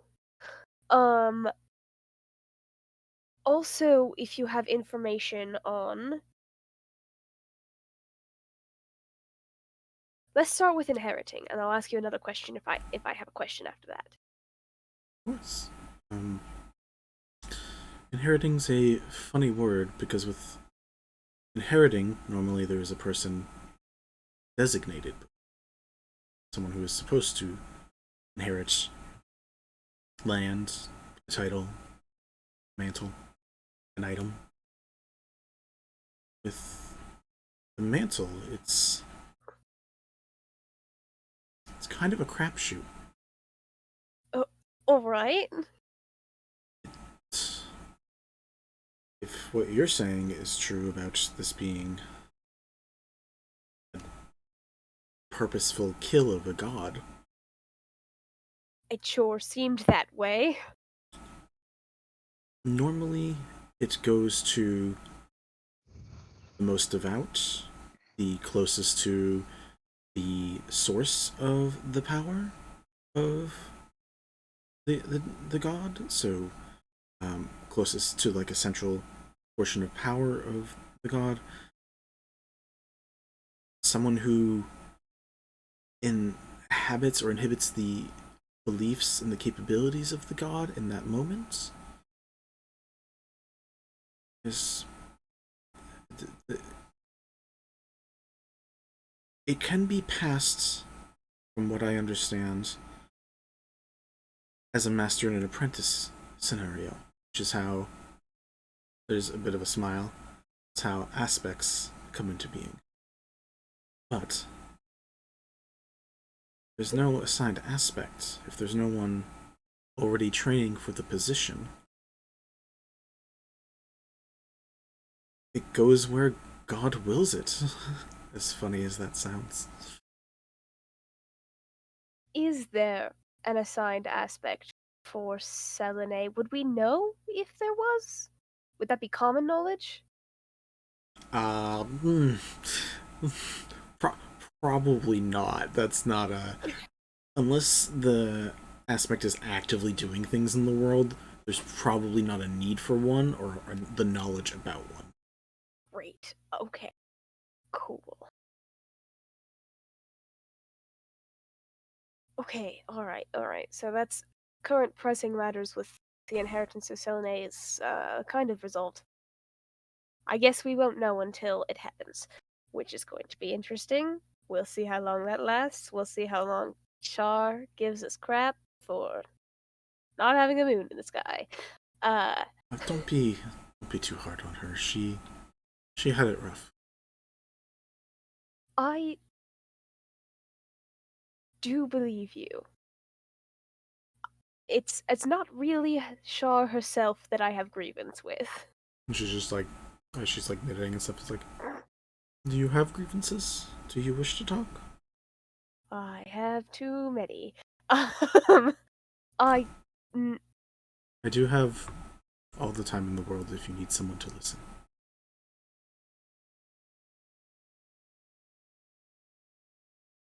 Ethel is gonna glance sideways to Walter. I just want to see if he thinks that's weird too, because it feels like weird phrasing, and I'm like, Sure, I'll roll an insight check for Walter. Oh, he rolled really high. He also, yeah, he's like, that was said particularly. That's weird. That's funny, but not ha funny. But not funny in a ha way. Funny in a tastes funny kind of way. Yeah. She's like, when they make eye contact and they have that, she's like, cool, and she returns attention to Aunt Plenty. She's like, honestly, that sounds lovely, but not. I feel like, though you may have all the time in the world, I don't.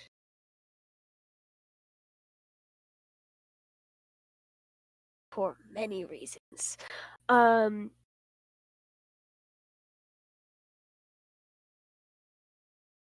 with that, if you have all the time in the world to listen, how much do you know? You get that old lady coy smile for a moment where it's like, I'm not, like, I don't need to tell you nothing. She says, is there something that you need to know?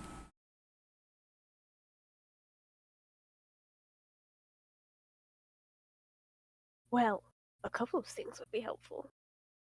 I can't promise I know it, but I am. Well, surely you've heard about the Seven Graves Killer, I think is what we were calling it? Yes, I've had. She gestures around at some people.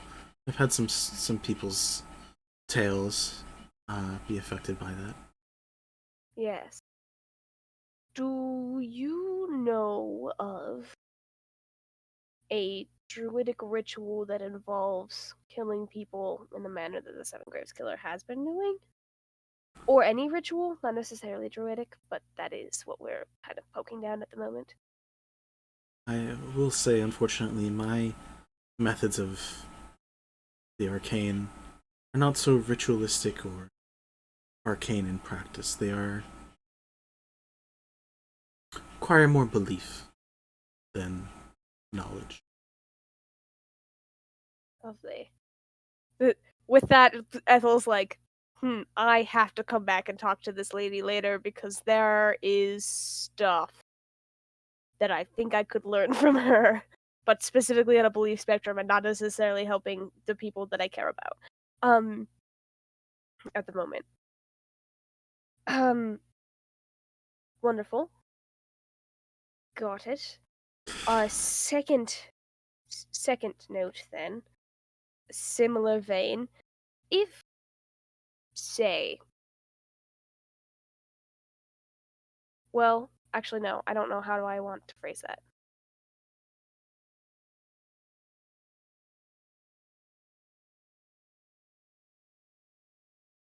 An aside, Vinny. It's like, we know that Clyde has been resurrected with all of the scars from when he was brutally murdered. So... But doesn't resurrection or true resurrection or whatever would have had to be done to bring him back usually heal that kind of stuff? Would he still have scars, or is that a result of a different spell? From what Cinn has researched at the very least, it definitely seems like it's something different from like a resurrection or true resurrection. Cinn shared that info, right? I assume. Cool. Great. In that case, I don't know how to phrase the question, but I would like to ask her about that. I would like to explain not who Clyde is, or why I care. But unless she asks, and then I guess we're gonna get into some grievances after all. But but I would like to explain that we had encountered a person who had been clearly brought back from the dead, but still had all of the scars from that death, and we were wondering if she had any information on how that could have occurred. That's what I want to go for. Gotcha.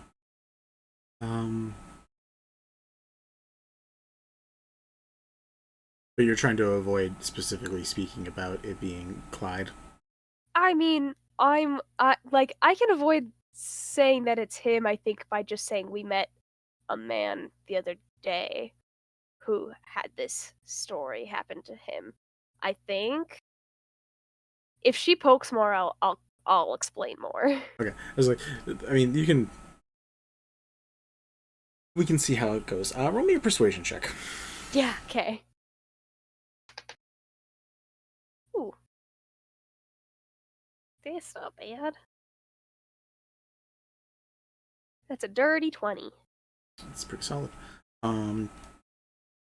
She looks confused for a moment, and shuts her eyes, and she puts both of the needles into one hand and just kind of runs her fingers down the currently crocheted art piece that she's been making, and just winces for a moment before coming back and says, That is wrong. Something was tangled. Unfortunately, I don't know specific spell work. I don't know if I clarified that. I see the world and I understand some parts of it, but this spell, this reincarnate form that happens, does seem to drip with druidic magic. I don't know where in particular, but it's not right. Firstly, thank you. Secondly, if I gave you more details, would that help you more? She seems very distracted now. She's just concentrating. She's not doing any of the needlework anymore. She's just kind of concentrating as her fingers are delicately just like touching pieces of the piece, and she just kind of winces and it's like, oh,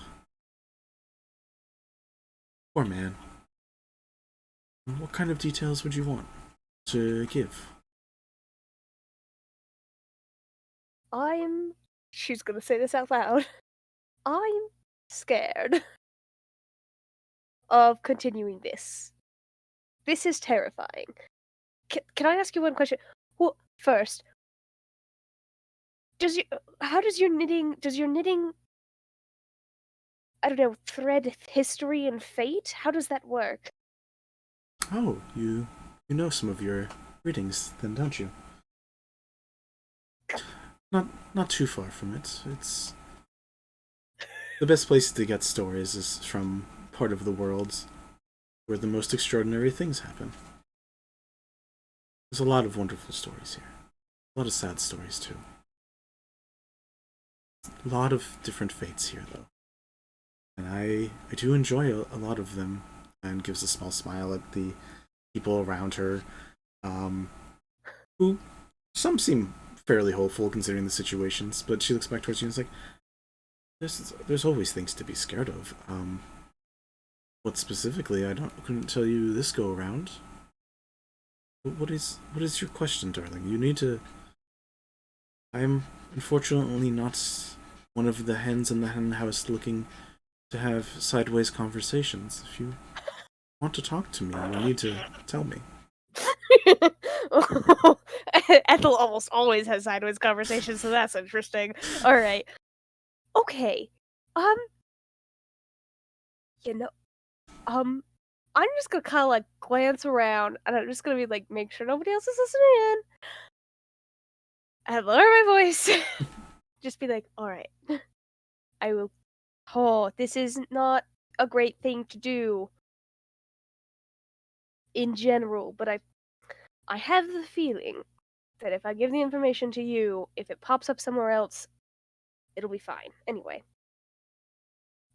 it's a hunch based on our previous experiences with those books. Anyhow, the man with the resurrection, reincarnate, druidic magic that you were just feeling is my ex. I think if I murdered him, he's probably sufficiently ex-husband. He was definitely dead because I did it. He tried to kill me first. I was just better at the job, than he was. Anyway, so she's like kind of looking at Walter like for emotional support and just be like, "This is insanity." Like her eyes are like saying, "I'm crazy. Why am I doing this?" And then she's gonna turn back down to Plenty. She's gonna say, "So basically, what happened? We were very happily married, and then I found out he was having an affair, and also he was planning a coup against the Church of Selune, which I'm a cleric for, which so it wasn't really gonna fly. It was not great, and then he poisoned my drink, so I swapped our drinks, and ran away, because what else was I supposed to do? But then he wasn't dead, and he left the city, and so I followed him, which I probably shouldn't have done, but this man had tried to kill me. So I followed him, and I went, and I made sure he couldn't come back and try again. Except for now he's back. And I'm a little bit scared about the ramifications of my past decisions. As you Yes. begin actually talking and sharing, her needlework begins picking up again. Okay. There's a light nod, and eventually it's like, "Yes, do you believe I have the ending of the stitch from his last come around? But..." And again, she just like feels over and it's like, "Right here, there's a new stitch, a new start. I don't know what he is now. I don't understand things in that way. I don't know if he knows now. It's I maybe good, maybe bad. My only recommendation is this is a person as close to an amnesiac as you probably would get. But to him, he doesn't know what is going on. Okay. I would tread carefully, but unless you plan on making sure things end the same way as last time, maybe there's hope for a different thread. Great. There's like 90% of Ethel is still not reassured by that, but there's like a little 10% that she's like, this could mean good things. We'll find out later, I guess. Alright. I don't I'm gonna look at the fox that's with us, and I'm just gonna say, and at Walter. I'm gonna look at both of them. But the fox is connected to the other people, so like theoretically, if communication can happen with them, that's how it's going to. And I'm just gonna look at both, but though, and say, anything I'm missing? I'm Think assuming we Song can come back. can say anything. Well, Song can't say anything, but if communication is going to happen, like 1 bark for yes, 2 barks for no, Song. Like, Sure. Since we have Temerity here, does Temerity have any suggestions for questions to ask?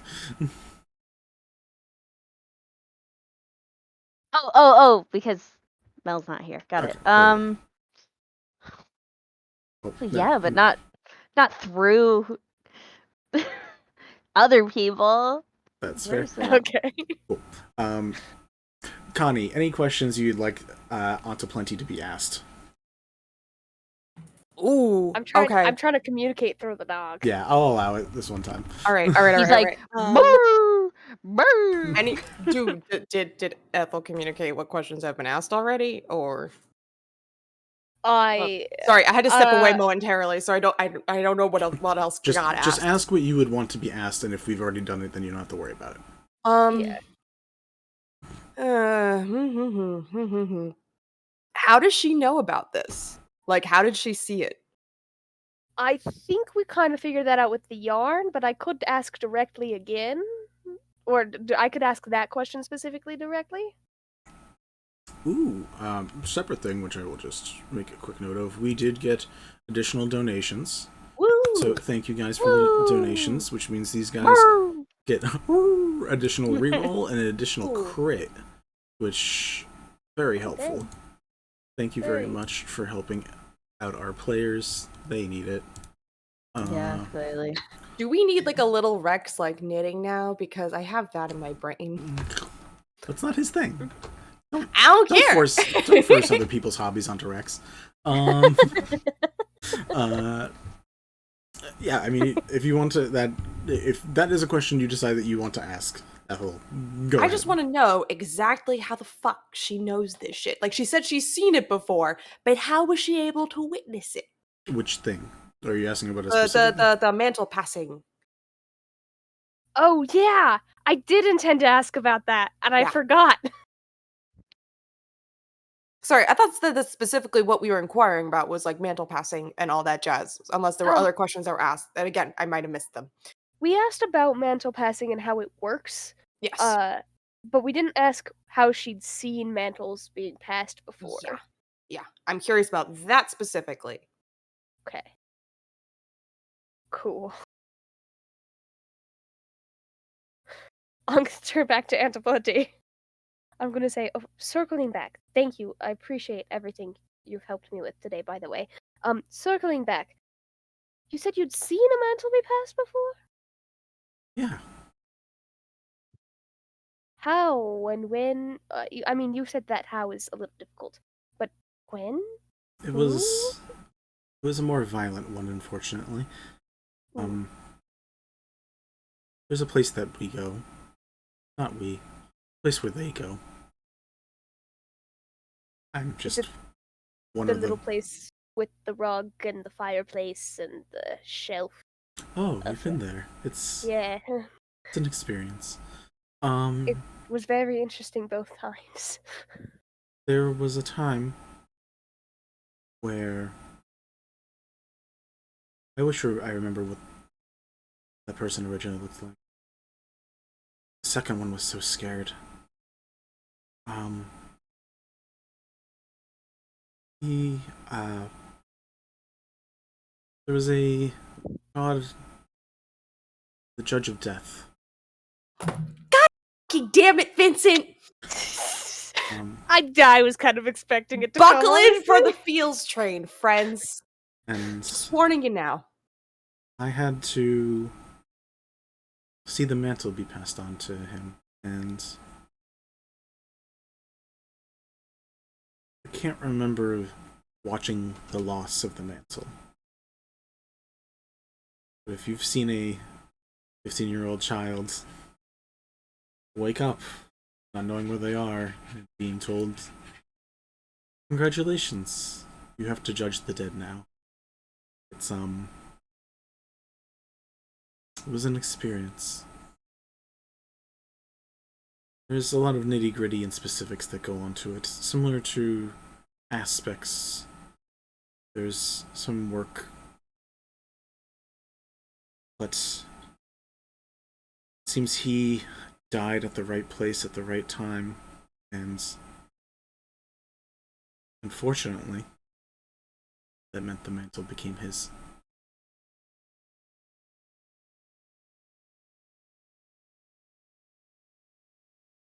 Thank you.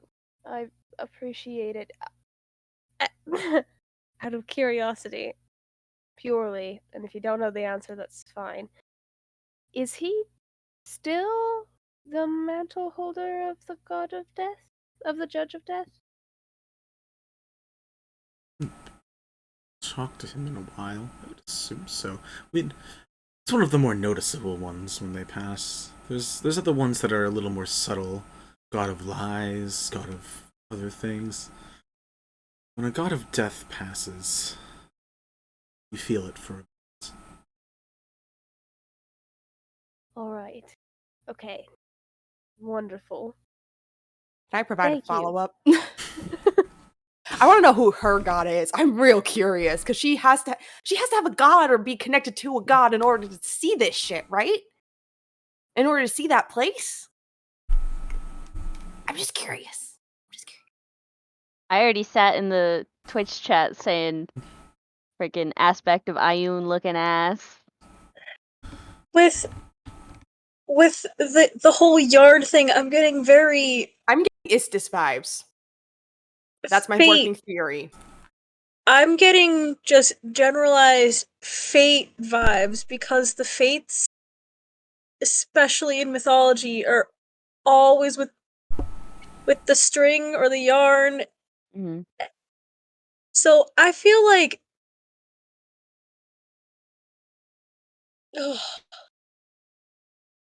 Any final that or questions? this.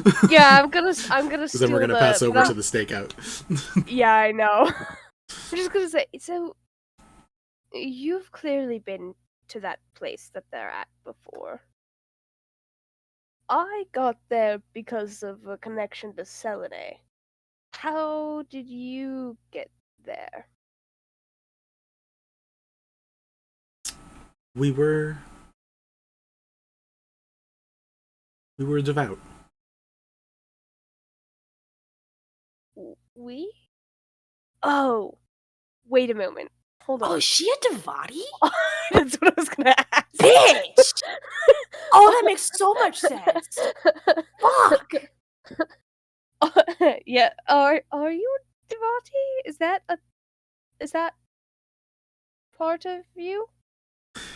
There's a smile when you figure how quickly you figure it out, and she's like, "Very good." Not everyone Yeah. gets that right Thank you. away. I think it So, helped that I was told there were two of you. Oh, only two? What? Are there more? Can there be more than two in a Devati? I thought it was only two. I mean, we don't know how this race like works. This So is illegal. one upstairs, one downstairs. Could the third have been past a mantle? Oh. Oh no, that's a thought. The look on Vinny's Because face says Would- yes. would that Vinny's trying to work? not look at anybody. 'Cause How would I that will work? I will No, eventually break. because I already put in our Discord, because I was just like, on the lines of what was said about They're the god freaking of out a death bit. mantle.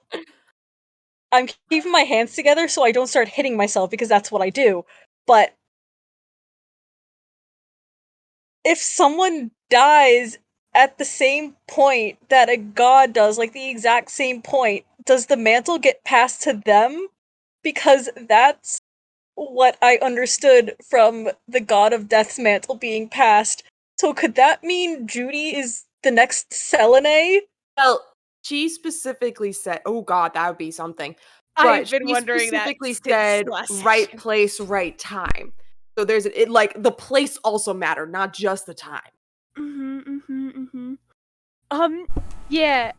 I am actually genuinely reacting that way as Ethel to be like, is there more than two of you? Pardon if that's a rude question. I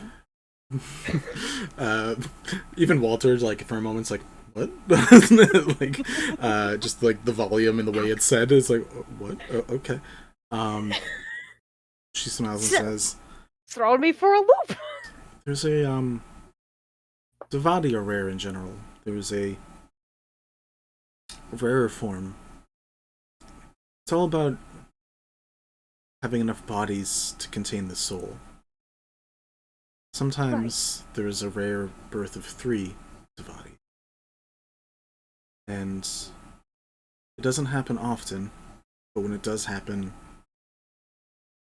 normally means someone is destined to be an aspect of Istis." Called it. Fucking called it. All right. Nice. I am so Fuck yeah. sorry. This is only leading me to more questions.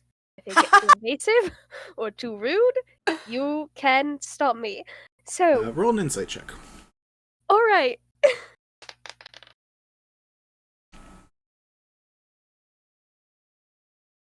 That is a 19. In that moment, when you maybe not necessarily you asking, but the conversation about like 3-person Devati, you do watch her get sad for a little bit, for a few moments. Oh.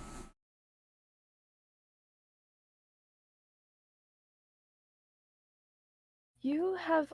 Okay. Oh, I'm. On to plenty. You have all the time in the world to listen. Can't read that. These are my lore tabs. You said I you just have, want you to see them. you said you have all the time in the world to listen.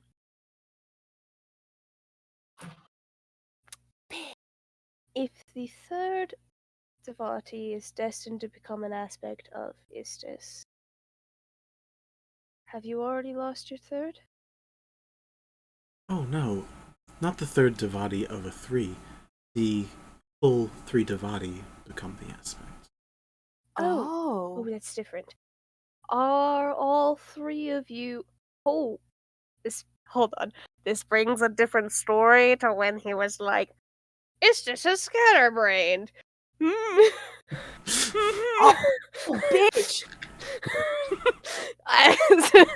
It's just a little scatterbrained. It leaves her stuff everywhere. Well, maybe it's because there's more than one of them.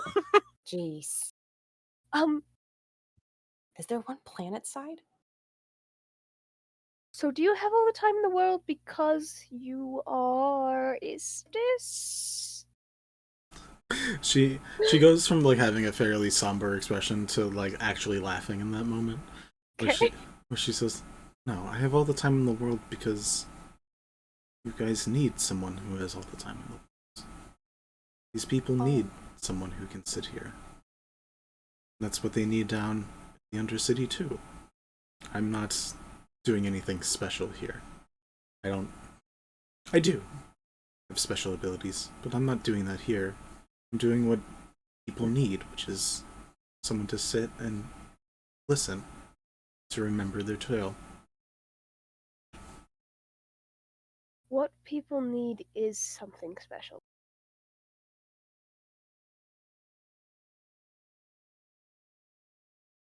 I probably will return to talk to you again, because I feel like I have more things to say and more things to ask, but I don't want to keep you from the other people who need that support. Thank you for your time. Also, you were incredible. This has been, what a wild conversation this has been. Roller coaster, but incredible. Thank you. And I will see you again. I believe you will.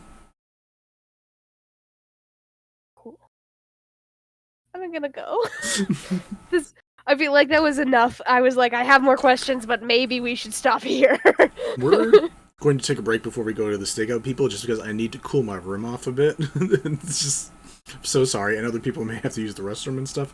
We will get back with the people with the stakeout bit in a bit. I'm very excited to be yelled at by all of my party members in a few moments.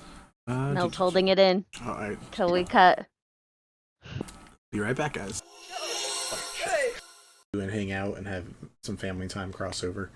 Yeah, you're able to... I mean, might as well teach them how to do it. I mean, it doesn't hurt to know how to make a healing potion. Yep. And remember, a family that heals together feels together. Family that fights together might die together. This is also potentially true. Regardless, someone's gonna take a knee. As you guys get to spend some time, mask that you got, the Pale Visage, I did update that. Cool. So I'm going to send you the updated version.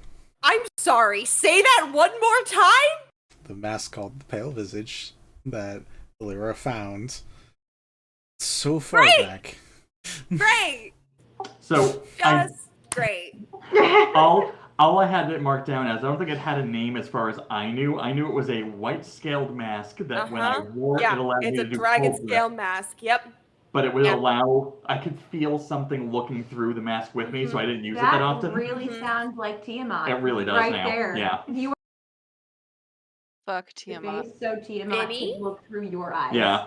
Vinny, look at me. Look at me, Vinny. Go fuck yourself. We haven't even started playing yet. I'm having some emotions. All the live long. Because I'm not sure I understand. Is she acting good because she thinks acting good is going to keep everybody together, or is she just acting good because she got it all out of her system the night before? She got most of it out of her system, so she's mellowed out. Okay, that's all I was asking. Mellowette? Like just a little mellow? A small mellow? She's mellowed. You had to see that coming. I'm hanging up now. Hi, Mel. I mean, there's people. But there's not like a lot of people, but people. Oh, I didn't know. I assumed we were the only 4 in the shop, so that's my mistake. Well, I mean, his shop is kind of like an outdoor stall. Like, again, he's literally like that guy from the opening from Aladdin, where it's like it's Mel, the face. My I want mistake. that. I want that face as our new group chat. Please no. Please no. It's happening. Seriously, me. For 5e monk class things just by typing in crazy gun monk in Google. that sounds surprising. That sounds super correct. Yeah, Kensai Yeah, monks with guns are really. Technically speaking, thanks to Tasha's, gun monk can officially be a thing. It is. I made a bunch. It was great. Oh my God. It was really fun. I hate this. Oh, they were great. Next to Arc, Crazy Gun Monks. Party name. Yeah, sure. I'll recommend that to the Dark Arc people. Do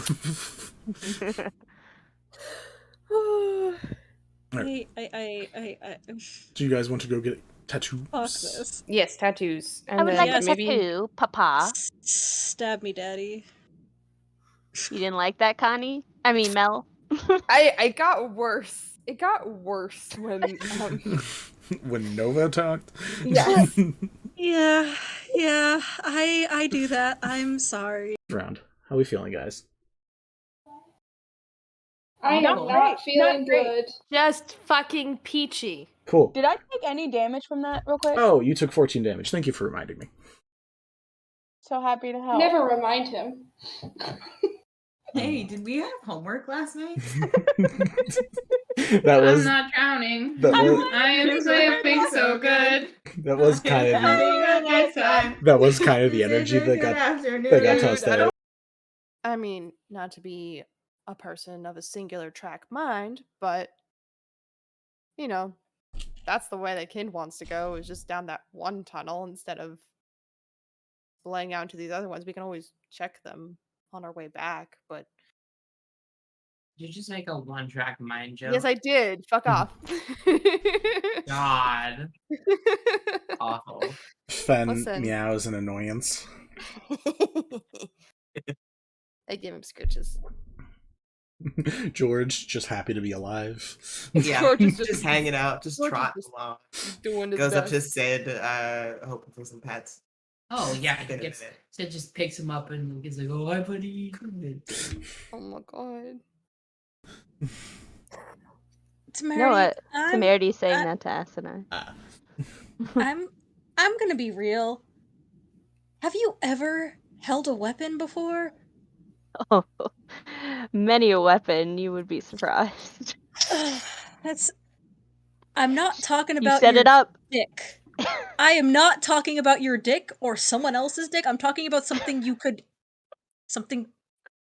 Nothing you say you could is going to stab help. with. Nothing Nothing you I've- say is going to make it better. Something you might potentially murder someone with. Both of you to assume my You can part. murder... Thank you. Connie, you can murder someone with a dick. This is news to me. Spoken like a true lesbian. Happy think a Pride Month, lesbian- everyone.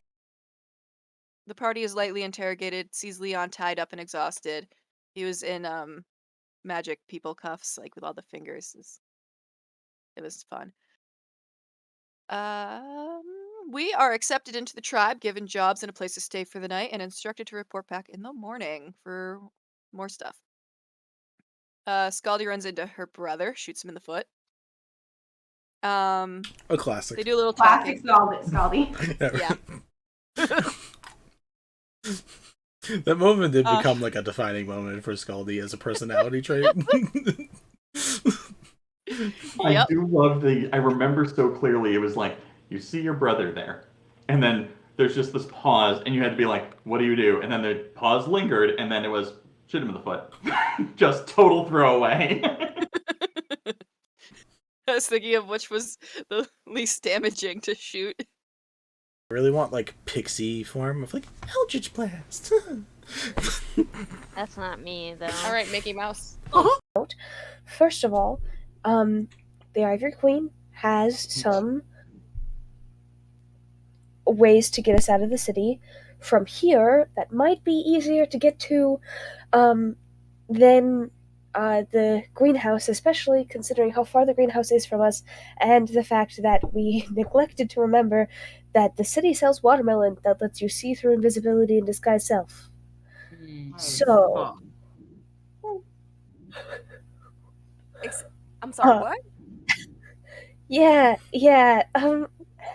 there's magical fruit. It's kind of normal now, so I kind of forgot to think about it.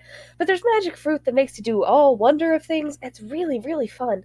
But one of those is see basically into the ethereal plane. I can't fucking wait to leave this place. What the fuck is this fucking hellscape? But it's so where you've got interesting. weird ass magic fruit. The crying. Smoke And inhalation. she smoke inhalation. And she That's amazing. Didn't we? I just talked to you guys. Yes, darling, catch up. Here and we're like, no, they just floated away and got. It wasn't. Unless she has some crazy magic, like people like are willing to testify, but you're probably gonna go to the police to just like have to explain some stuff. As this is going on, you all feel for the first time on Wishfall an earthquake. Smartass. That doesn't count I know as a it, but like solution. here, this is got multiple. This is such a problem tonight. Fuck. Anyway, the problem is it's because Ken keeps talking. I guess I'll just shut the fuck up. I guess I'll Just do like your bliss voice for Kid instead or something. Just use a different No, voice. it's fine. It's fine. Which bliss voice is the question? Is one of them Southern? No. Probably the least liked. Things that smelled awful, ratty mud off the street, and Onolove explained it as if you give even the worst thing a chance to be better, there's a good chance it might happen. No, Funny you're shit. good. It's funny as shit. It hurts now. Yeah, full stress to full laughter does that. I'm gonna mute now. I'll be right back. You go do your thing. Fair. Is the pale visage? Shh, go read it. That looked pretty wild. I liked it. I think there's a reason that he made it so we couldn't buy it even with our combined wealth. Is it alright? Me? Hmm? Is it alright if I read it out loud, the description? Hell yeah. Okay. With a spiderweb crack on the center forehead gilded with star metal, this pure white mask is made of a singular white drag. Vincent! Vinny? Vinny! A singular white dragon scale. Peering through the mask, you see the world in odd hues and shades. You gain +2 to your AC and intimidation skill when attuned. Dude! You get purple. What? What? Don't worry about it. Shh. Sid gets a sending message and just hears in their minds. Oh fuck. Oh fuck. Oh fuck. Oh fuck. Oh fuck. Here's Mama, I haven't failed you yet. Much improved. Where the hell have you been? Miss you. Fuck 'em up. I will say you don't get that message.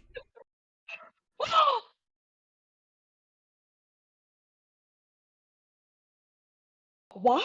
What? You're not playing that character right now. You don't know what's going on.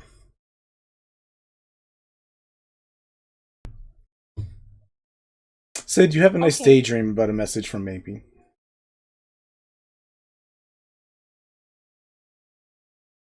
Oof. Vinny. Ow. Vincent, the fuck?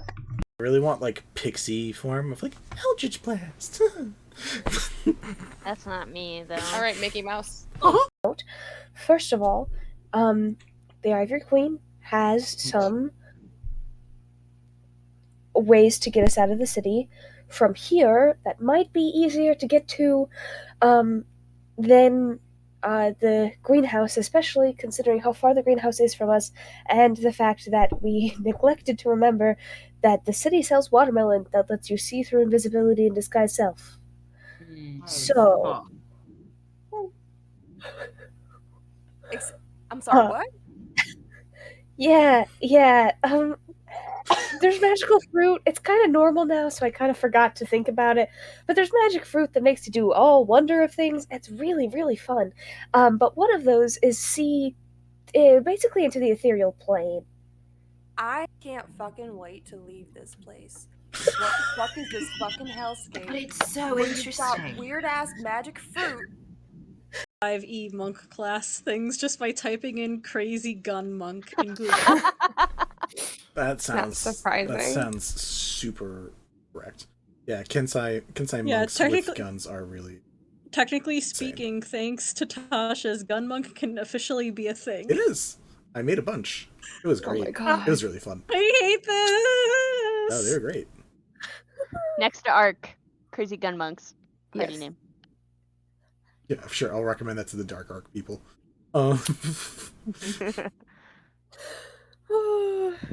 Right. Do you guys want to go get tattoos? Fuck this. Yes, tattoos. And I would then like a maybe tattoo, Papa. Stab me, Daddy. You didn't like that, Connie? I mean, Mel.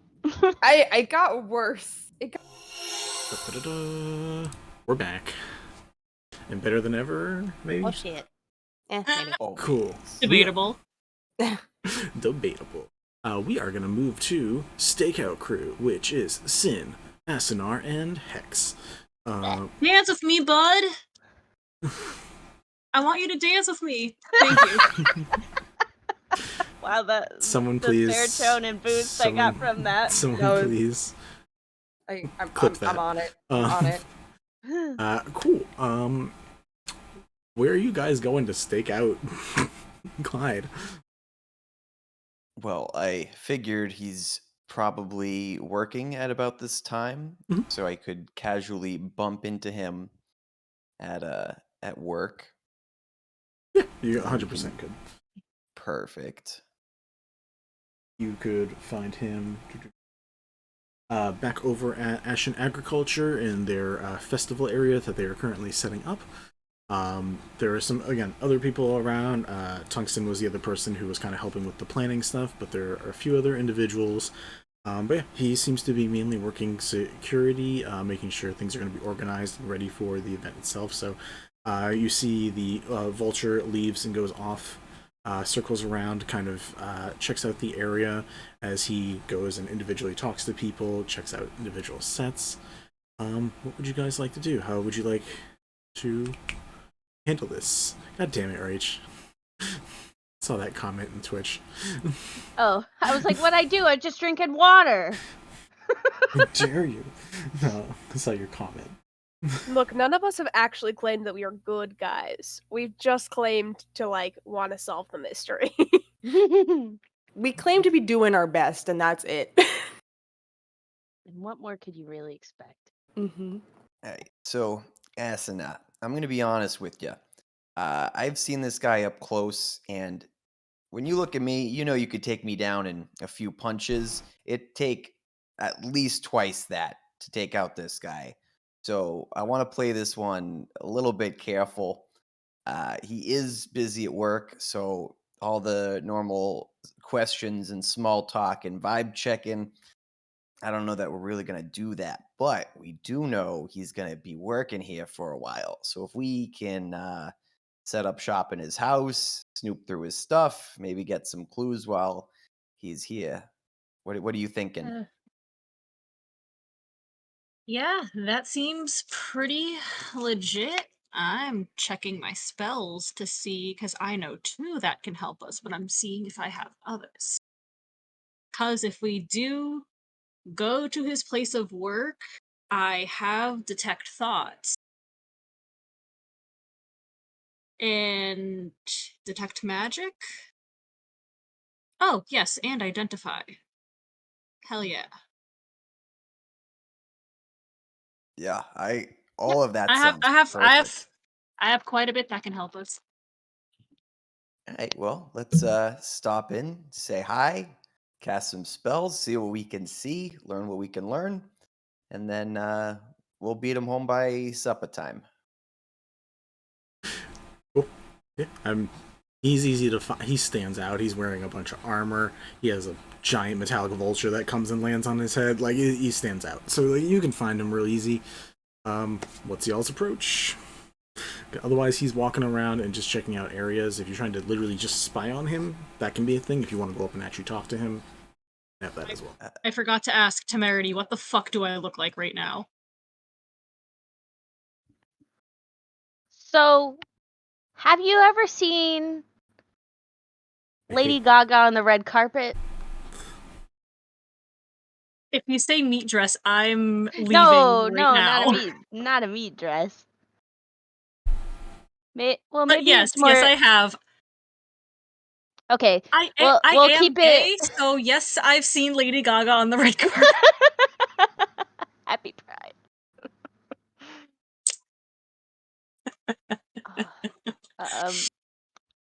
Yeah, no, I'm thinking like a very natural. Obviously, we're lace front in this house only.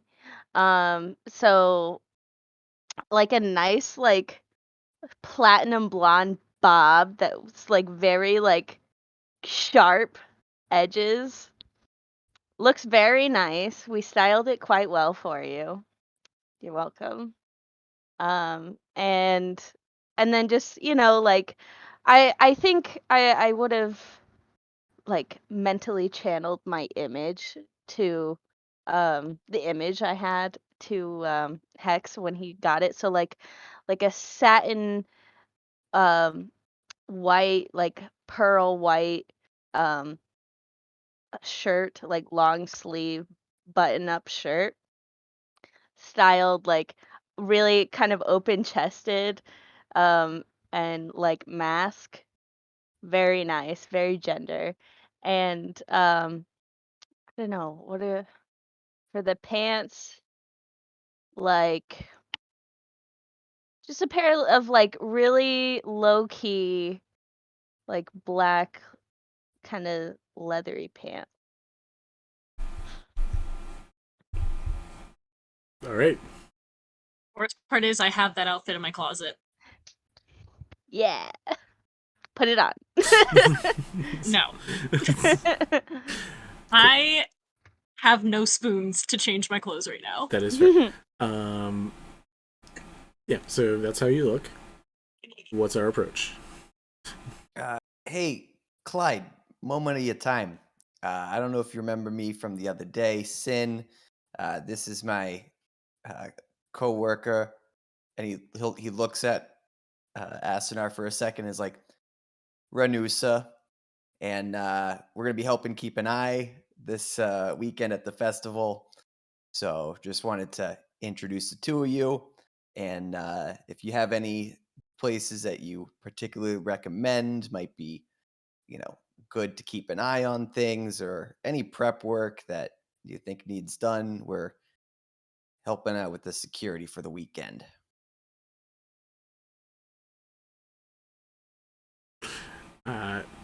Any comment from Ranusa?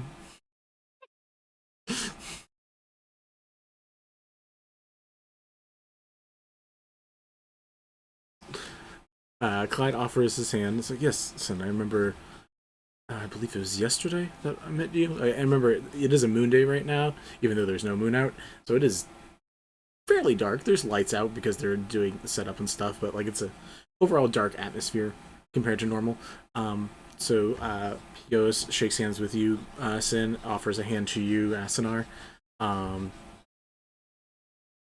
Yes, is there any particular parts that you're worried about? A specific competition? A specific game? Are you just looking for the best views?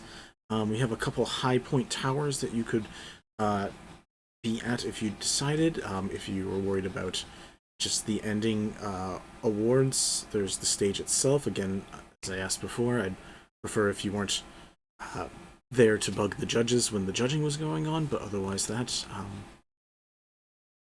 I mean, the field is open for... Perfect. Actually, if we could get a look at those towers, I think that would be the biggest help, just because, honestly, we don't really know what to expect with this guy. He could be anywhere, and if we're up top, then we can leap into action, get him, help the people who need it. So, of course, yeah, if we could check those out, make sure it's easy access, getting in and out and up and down and all that. Sure. Let me show you. He goes and shows you that where the stage is set up. There are 3 towers that kind of cover most of the festival, but all of them have view of the stage itself. They are both basically right angle, 45 degrees off of center, and then about 50 feet away, each of them are 40 feet up, and then like another 150 feet away, like straight across from the from the stage is another tower, again about 40 feet up. All of them have open views of basically most of the festival, besides anything that has a top or like is a building or like has coverage. You can't see inside from there, but anything out in the open, you have perfect line of sight on everything. Excellent. And Clyde, I hope you don't mind me asking. I mean, Cinn points to his tattoos. I like the tattoo shops. I like body mods. I got my piercings. I noticed you've got some real cool work done. I hope it's not too personal to ask where you got that from or how invasive a procedure is, because that star metal, that's a great design. Sure. Are you does anyone like detect thoughts, or like are you just trying to do like an insight check, or are you trying to like just see what his genuine reaction is, or what are we trying to do here for this? I definitely have detect thoughts up. Okay.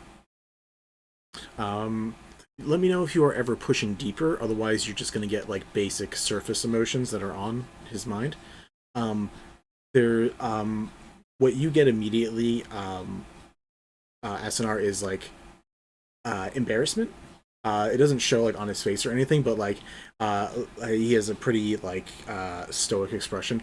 But the hand, like you watch the hand go up for a second to like just like instinctively touch it, but it doesn't go all the way. It just goes up for a second, goes back down. It's like, oh, not a purposeful body mod. As far as I can tell, this saved my life, I guess, or it was helped me. Oh, geez, it was an accident that happened, and now you had to sort of fill in the gaps. Oh, I'm sorry. I thought you just had this really cool effect going. No, no. I'm not sure if this was an aesthetic choice beforehand. It's not a preferred aesthetic choice now. I'm glad someone doesn't like it though. I feel like it doesn't feel right all the time. So I worry. I'm glad you enjoy it. SNR, you get there's like a hit, like biggest wave is first just like embarrassment, like literally like the whole thing. There's a crescendo of embarrassment. There's a few moments of confusion when he's trying to like look back and try to figure out like how did this, like how. But he just, whenever he gets there, he seems to just stumble away from it. He's just like, it doesn't matter. I don't know. It's fine. But like at Cinn's like compliments, or at least leading, or at least sounds like a compliment the way you're trying to word it. There's like a little bit of a positive uptick. There's like so it's like not it like it doesn't scare look, everybody. This is a dangerous business.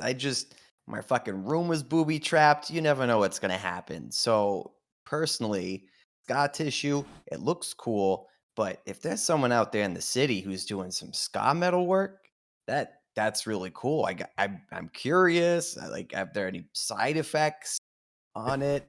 I think you have Google Meets muted, Cinn. Oh, I think I was trying to mute it so that it couldn't hear me, or I just closed the tab somehow. Still have you in it. It just shows you as muted.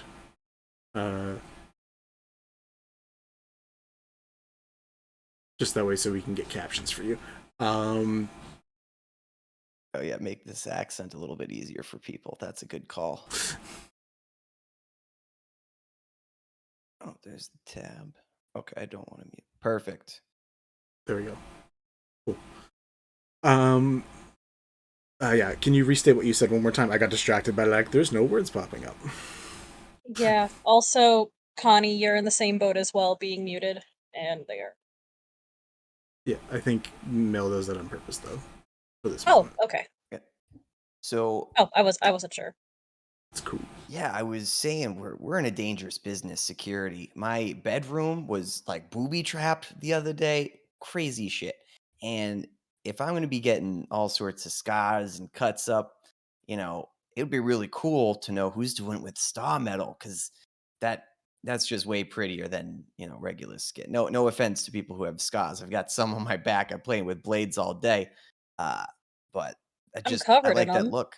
Yeah. Roll Oh, me. I should change my voice. It's fine. If you just tell me you're changing your voice, you don't have to, unless you decide you really want to. Heavy Russian no, I accent or will. something. Roll me a persuasion check, Cinn. With advantage with Asunar's help.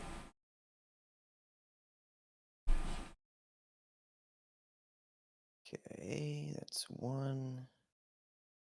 Okay, they're both 17.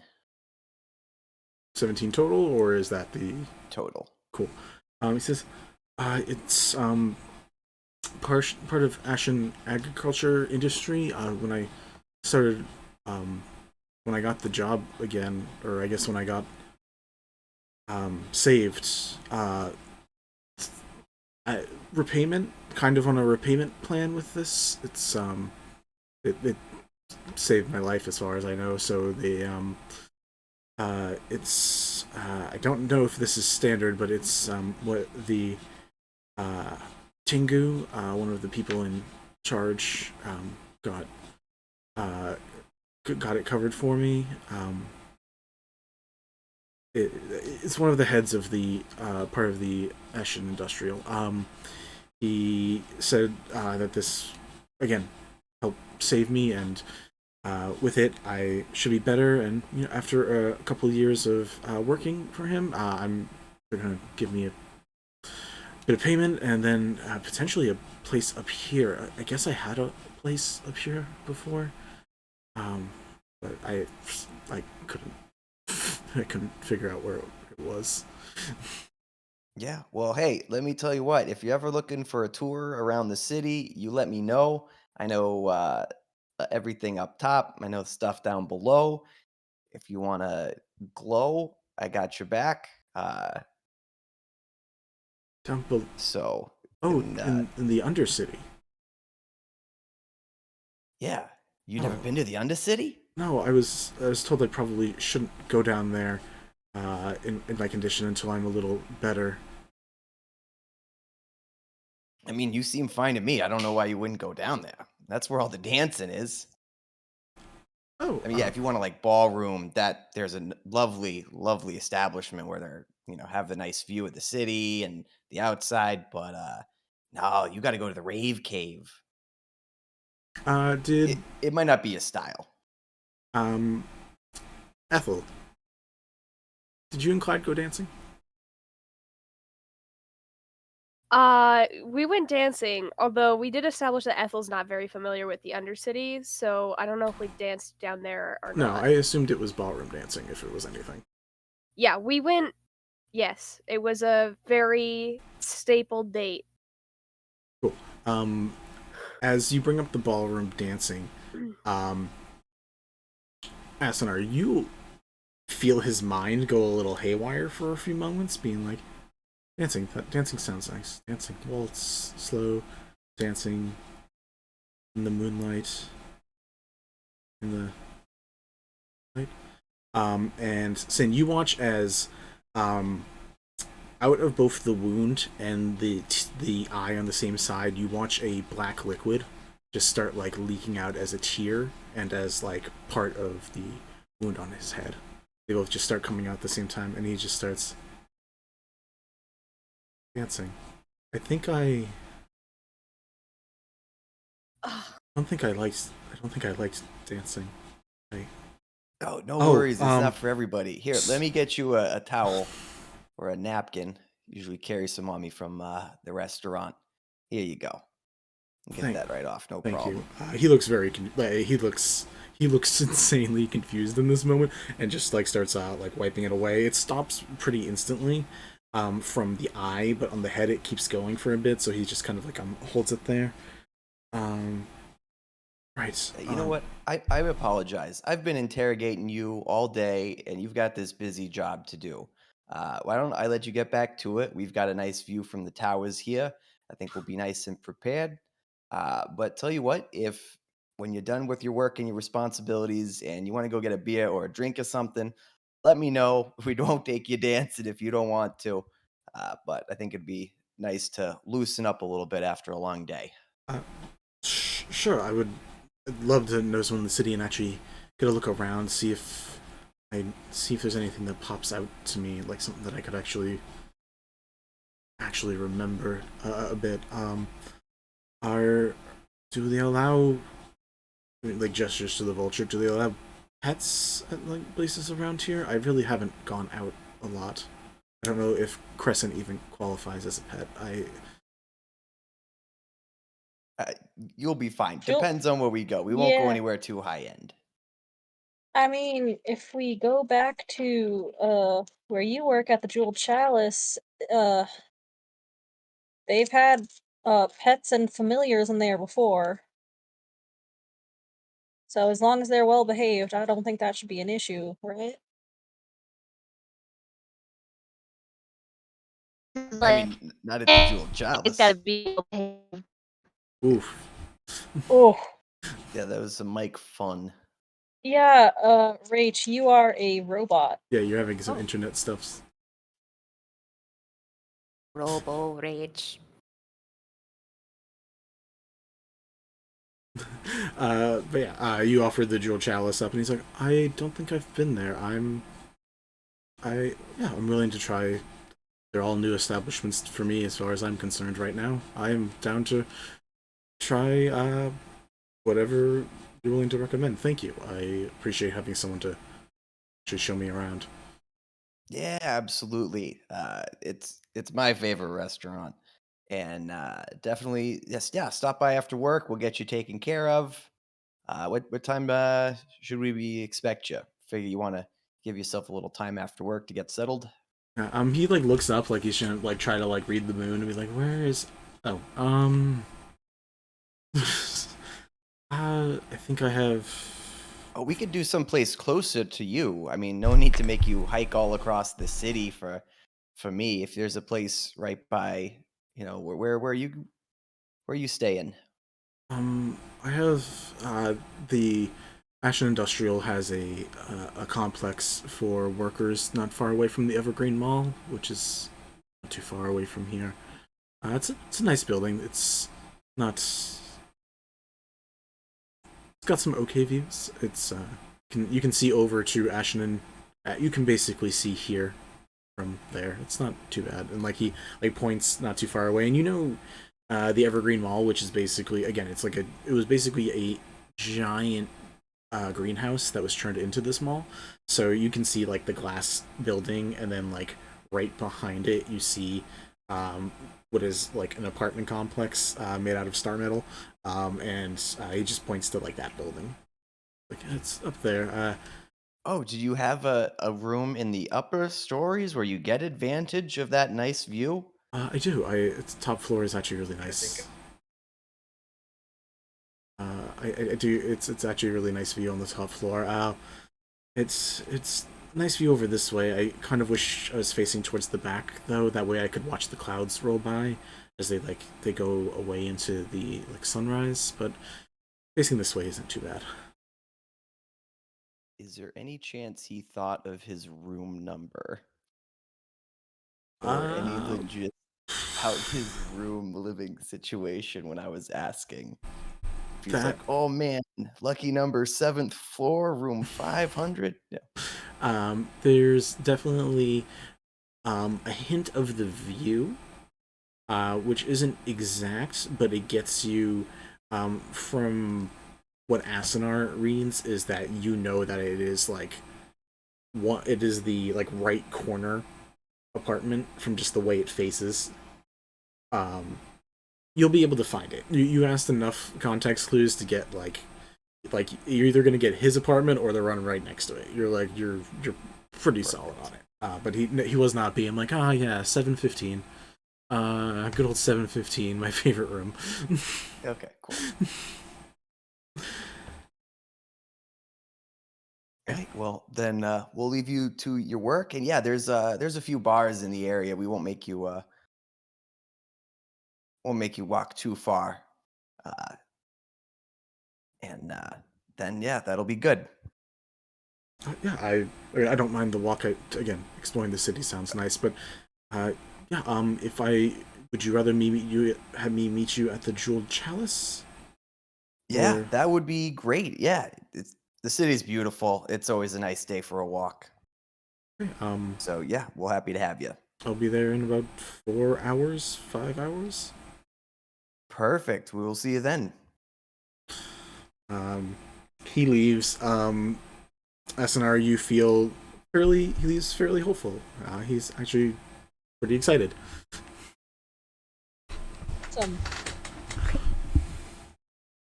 So Asunar, I don't know if you were reading his mind. You get a room number? Do you think we can figure out which one's his?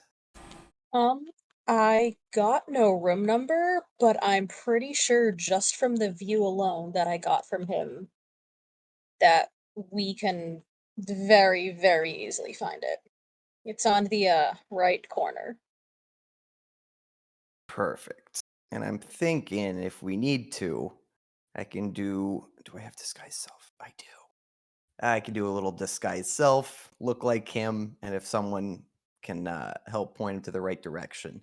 I'm sure if I go up there to the guy at the front counter and say, "Oh man, I got a splitting headache," and imitate some of that, sweating and bleeding he was doing, they'll have no problem reminding him of a room number that he might have forgotten. Yeah. Right. Cool. Yeah, we can have you Let's guys head off to the Evergreen complexes, which is basically just high-end living situations, not far away from the Evergreen Mall. It's kind of like if you lived near the Prudential Center in Boston, where it's just like high-end apartment and everything you need to live all in one location. You're able to get up. I'm gonna say, just to circumvent it, if you disguise yourself, which you're welcome to, you will get exact room. Because that's so easy. Perfect. Yeah, let's blow the spell slot. That's easy. Cool. Yeah, you guys walk in. You look like Klein.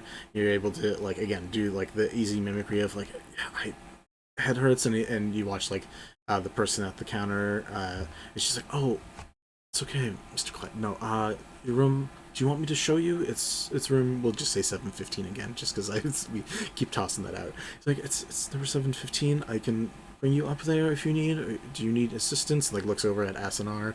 I got him. Don't worry. Okay. And I have his arm over my shoulder. Sure. Do you need any special drinks or anything set up? Is it ice and water?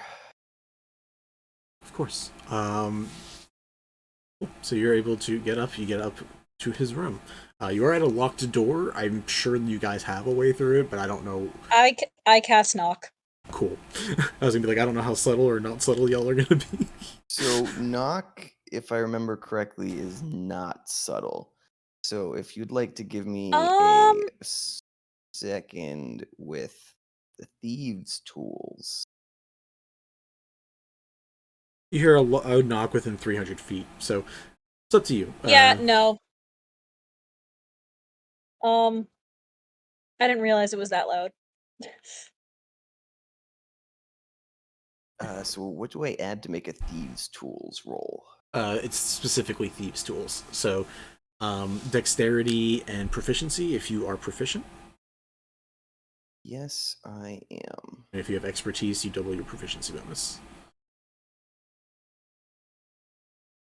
And I don't use D&D Beyond, so I can't tell you where you would find it. No problem. I'm just gonna make that a 6. Oh, this is embarrassing. That's only a 9, and guidance would only get me a 10. Unless 10 does it. No, it is a little tougher than 10. You do feel one of your tools just it just starts bending in your hand as you're doing it. You're like, oh nope, that's enough there. Right, so I'm gonna use the I was hoping to save it for emergencies. The Cape of the Mountebank. Oh yeah, don't teleport both us. of you have that? Yeah, but I thought that... Is it up to 500 feet or 500 feet? Up to 500 feet, anywhere within 500 feet. Okay, okay. Does it Noted. let you bring somebody too? Is it still Dimension Door where you get to bring somebody? You cheating motherfuckers. You guys can just teleport in and out. Alright, so you guys teleport in. You are in his space. It looks really organized. It looks like someone who's not really, like... It's not really lived in yet. You know, like he has stuff there, like he does things, but it's like definitely someone who's like, I need to keep this organized because I'm at a hotel for the weekend and I don't want to be upcharged for wrecking too many things. Like it's still a little like it's annoyingly neat, but he has like some effects and stuff that are around. Is there anything in particular that you guys are searching for? Like an exploding diary, or like is there some... We're gonna carefully, and I'm sure he has knickknacks and clothes and tools, but I'm thinking any paperwork or journal or documents would contain the most useful pieces of information. Okay. Is there something separate that you want to be looking for, Asunar, or do you want to help out? Technically, you guys have Hex, so if one of you guys do want to roll with advantage, Hex can always give the help action, as you both do separate things, but it means only one of you gets advantage. Hex can help out Asunar, and my knifey can help me. Oh yeah, you have your familiar. God damn it. Cool, yeah, so you have your familiar that gives you advantage. Asunar, is there something you want to be specifically looking for?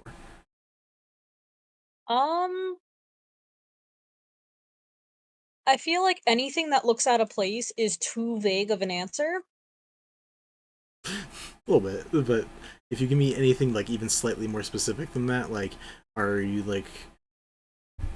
I mean, what is the thing about Clyde that bugs Asunar? What is Asunar trying to like suss out while being here? I want to look for anything that reminds me of Ethel to see if he has like any like hidden memories that like he's just not aware of.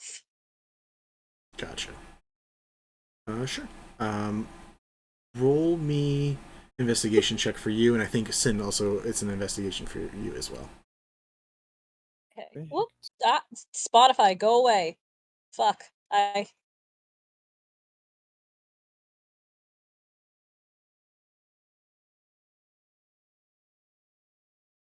Nat 20, so that is a 22. Awesome. And for Cinn,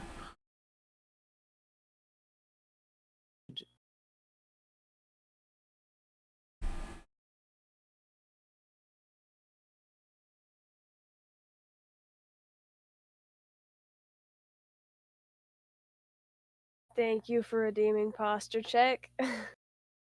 Yeah, I did that because I pulled my shoulders back and heard like 6 different cracks and was like, I'm probably not the only one in need of this.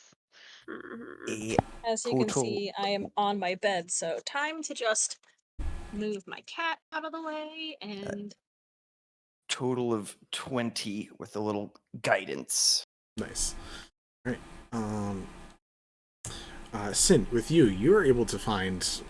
paperwork is just there. Like, he's not trying to hide any... Like, he doesn't... It's his house. Yeah. He's just like, this is my space, and I will use it as I see fit. Like, it's in organized areas, so, like, it's not strewn about on a desk. You do have to go, like, into filing, like a filing cabinet, and, like, actually look through. And you find parchments that do have, like, details about his job position. There's, like, an actual contract written out that is, like, him... specifically working under the entity that is Ashen Industrial, that he is signed, that is like, hey, we were able to like recover your body, we were able to revive you and bring you back, and we were able to perform surgical implants that put you back to like a functioning shape. In lieu of that, you can keep all of that, but we need you to spend a couple years working for us, and after that, you are free to like go. Like it's like you read that out, and you're like, okay, this is actually like fairly straightforward. The weird thing about it is when like you look over and you are checking a couple things about it, the paper and the signatures are really weird. The paper has a kind of like your cape of the Mont Blanc when you teleport. It has that brimstone smell to it. Like the paper itself has just a very weird texture and smell to it, and like you feel the paper does not feel like normal parchment. It takes a little bit of like looking to the side, and you're like, this is skin. Why was I right? Why was I right? And you look closer at the signature, and it's not black; it's a rusty colored, brownish color. And you're like, that's hardened blood. Disgusting. And you're like, oh, this is an infernal contract. You place that down, and you're like, that's a thing. That's a thing that I just found out. You keep looking around, and there's like plenty of other little things. Like you find details about Ashen agriculture in general.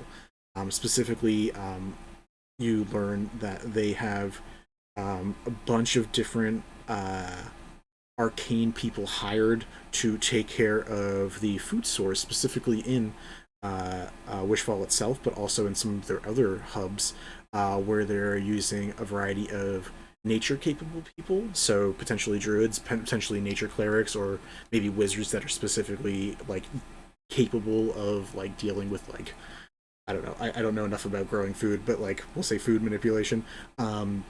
They are hiring people that have the capability of using chronal and gravitor capable magics to specifically make it so that they can grow layers and layers and layers of food in a confined space, in specifically underneath, powered by what seems to be the old area that was the primeval artifice. So this thing that's supposedly not working and it's just a tourist attraction is being used. That is the two things you find. None of it really points to anything incriminating or weird about Clyde. It just seems to be details as part of his work. And you don't find any like a personal effect like journal or any details that are written by him. But Asunar, you find it takes a while to search, and you immediately are like, probably not the living room, probably not the bathroom, probably the bedroom. And you go searching through there, and there's like plenty of spots you to search, like a desk, a side table, like in a closet. And it takes a little while for you to like actually go around and find like something simple. And eventually you do find like the simple thing. It's in like the sock and underwear drawer, you know, where everyone keeps those really important documents and things. But you eventually find what seems to be like part of like an old tattered apron or something. And wrapped up in it, you find like a little, once you open it up, a like deep red lipstick container. It seems to be cracked and used, but it's a very familiar shade.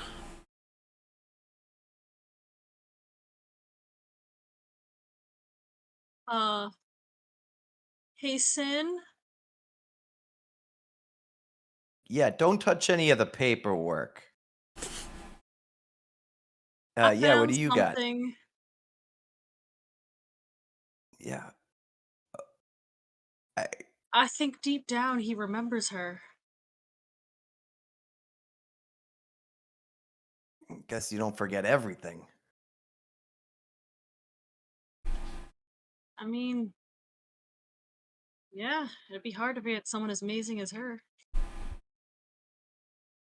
Oh, for sure. Now the question is, do we take this clue and help distance things between the two, or do we leave it and just file that piece of information away?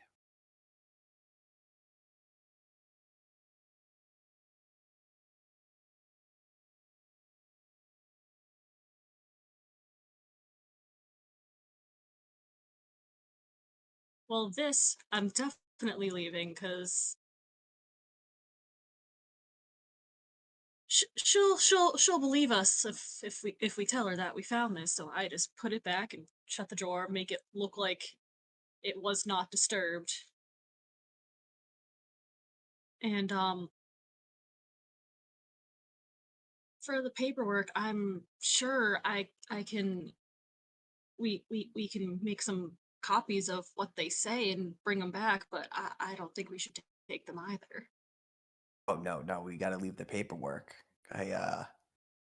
Some weird stuff in there. But I think we've searched. We're good to go meet up with the others. What are both of your passive perceptions? 20. Oh What yeah, your shit's fun crazy. Question. Oh bless. 17. 17. Yes. You both watch, like looking at the windows in the distance, because you know where the festival is, comparatively. You see, like, out the windows, out the porch, whatever he has for, like, a viewing section, you see the Fauna-Forged Vulture is just flying straight towards you guys at breakneck speed. As in, like, it's seen us? It seems to be heading straight for the apartment. You don't know if it's seen you or not. Okay, Asunar, get us out. Port us out now. We're gone. And you guys are gone. Alright. What the fuck is 500 feet away is the real question. For where you guys are, there's the actual greenhouse mall. It's the Evergreen Mall itself. So you could appear like anywhere in the mall if you really wanted to. If you wanted to go a little farther, either northwest or southeast, you can either end up near the church and lab area, or down closer towards where the gallery was. But like everything else is kind of like street based. Otherwise, that you could just be in the Evergreen Mall somewhere. I trust the church. Don't recommend that in real life, but that's a whole separate I know. discussion. Anyways. I've been there before. I know Ethel's people. We're going to church. Take me to church. Anyways, yeah, Damn it, you beat me to it. I gotta beat you to it now that you're a bard. I need to beat you every time from now on. You guys, you end up somewhere on a street corner, not too far away from where the general, like, basically worship row is, where all the different houses of worship are, and you're able to, if you decide, you can, like, duck into the church for a few minutes to relax. To circumvent stress, I will let you guys know, no one comes looking for you in the next, like, 10-20 minutes, so...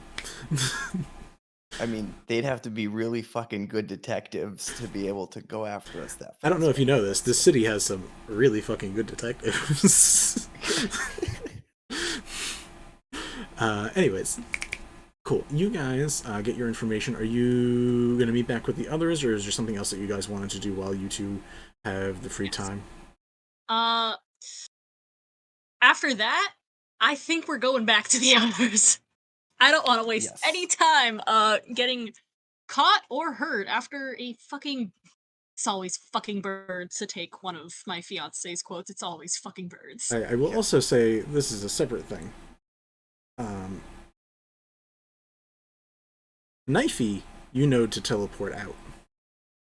Because you know what Knifey is dealing with. Oh, Hex. no. But Hex is invisible, though, right? Hex can turn invisible. I need a stealth. I need a stealth check with advantage from Hex. Okay. Hey, at least we can blame it on a demon. That's way better than blaming it on people. I was hoping to go down to the front desk and be like, "Oh, I'm feeling much better. I'm gonna go back to work now. Thanks for helping me out." Just to normalize the exit, but Hold on, I gotta pull up the familiar stat block. Woo! Okay. It's probably like a +3 or something. Vinny, do I know what class, if any, Clyde was? You definitely don't now. Well, yeah, like now that he's been brought back, but do I know what he was? Not everyone has. Before the multi-class. Not everyone like has a class. Like if he's an average person, he was probably a fighter. Like maybe, but like. All right, that's why I said if any. Yeah. I mean, he was strong enough that I didn't kill him by myself. So. Well, so Hex is going to not turn invisible. He is going to turn into a greasy little rat and scamper across the floor going ski, ski, ski. Hopefully, if it was like a motion-based thing that triggered, Yeah, you guys set they'll off. think it was a rat. You guys did set off an alarm spell. And Oh, the head of security had an alarm on his room. You don't say. What? I know, right? Shocker. Weird. Have you guys seen the third Transformers movie back in the day? Unfortunately. Dark of the Moon, where there's the little mechanical vulture transformer that like goes through the office, just ching ching ching ching ching ching ching ching ching. It's kind of like that, where like literally this crescent breaks into the window, through the window, lands, and is just like through the glass. And then just on all fours is just crawling around looking for this thing, and will eventually. What was the stealth check? Oh, right. I have to look at that. That's based on Dex, right? Yeah. Okay. Or passive stealth. Oh, +5 to stealth. Awesome. All right, 16. 16. Okay. Roll the 13 plus 2. I'll have him try to swim out the toilet. Doesn't even. Okay, it actually doesn't even see this. So this thing just starts stalking around the house while Hex is there. Cool. I just wanted to get that clarified up. So cool. Everyone is safe from there. To go back to the collective, because we had you guys mid some things, and then we'll just say everyone reconvenes at the same time at the collective again, because that's kind of what happens. Yeah. Temerity and Connie. Yeah, that's what I almost did. Thank The you. other K name. Yeah. I'm and sorry. Trine are there with Vito. So what is going on? What is the exchange of information or things that are going on? So I think Kanitae will sit him down and just be like, before I divulge anything additionally to you, there is a Jane Doe that your forces found. Have you ever seen the body? No. Why? Has anybody seen the body? Sure, like our mortician and maybe a couple of people involved with the case, but short of things like this and like points to the flower, short of like the things that are integral to everything, it's only so much we can learn from the body itself. There's other clues we need to divulge. Why? What is... Who is specifically on that case? I believe Sheriff Rylan is currently in charge of that one specific one. Mm-hmm. Anybody else? I mean, she has a couple people under her that are... Ooh, I need names, and I will tell you why shortly, but I need names. It's a couple other beat cops. I don't know. Ederic, I think, is one of them. The other one, I don't even know the name of the other one. Insert name here. Vinny really doesn't have another name for this other person, so I'll just leave a blank for now. We'll get it later.Ederic's the only one that matters. I will. You know what? No, Cinn, give me a random name.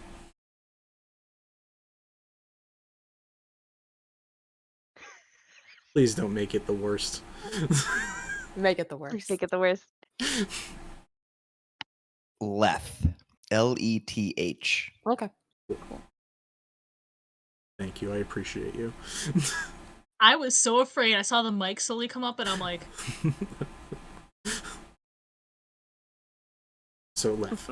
Okay. So, yeah, the Ederic's part of a different squad. It was part of Nick's squad before Nick went away, but that group kind of got broken up. So them and God, I forgot who the other one was part of that team originally. Reverb is after that team got split up. Ederic got partnered with Leth, and they work directly under Baequiundilin right now. Okay, wait. So Reverb isn't on the Jane Doe case. As far as I know, I Never has been. don't keep track of every single one of them, but I Just wonder. Okay. Please don't be upset with me. You left some notes on your desk. As I was saying, I can't promise whatever my reaction is to the information you provide beforehand. So, well, You left some notes on your desk, and this is part of the reason I called you here. It is my desk. This is where I keep my notes. That Rylam was acting a little bit funny. You see him like a little wide-eyed, like, oh, this is what we're talking about. Okay. Right. I promise this is relevant. I received an anonymous tip. I'm not going to name names because I want to protect that person. I received an anonymous tip at the gallery opening last month that the Rylam you know now is an imposter. And that Jane Doe is Rylam. Okay, so you're gonna read my information, but you won't give me additional information of someone who's giving you advice. You also found this out a month ago? I didn't know who to trust, Vito. Because if Rylam, who's on the force, is somebody else, who else am I supposed to trust? I'm sorry. We're in a city with changelings. Like, it happens. Understandable. But my point is that whoever killed her, they put someone in her place.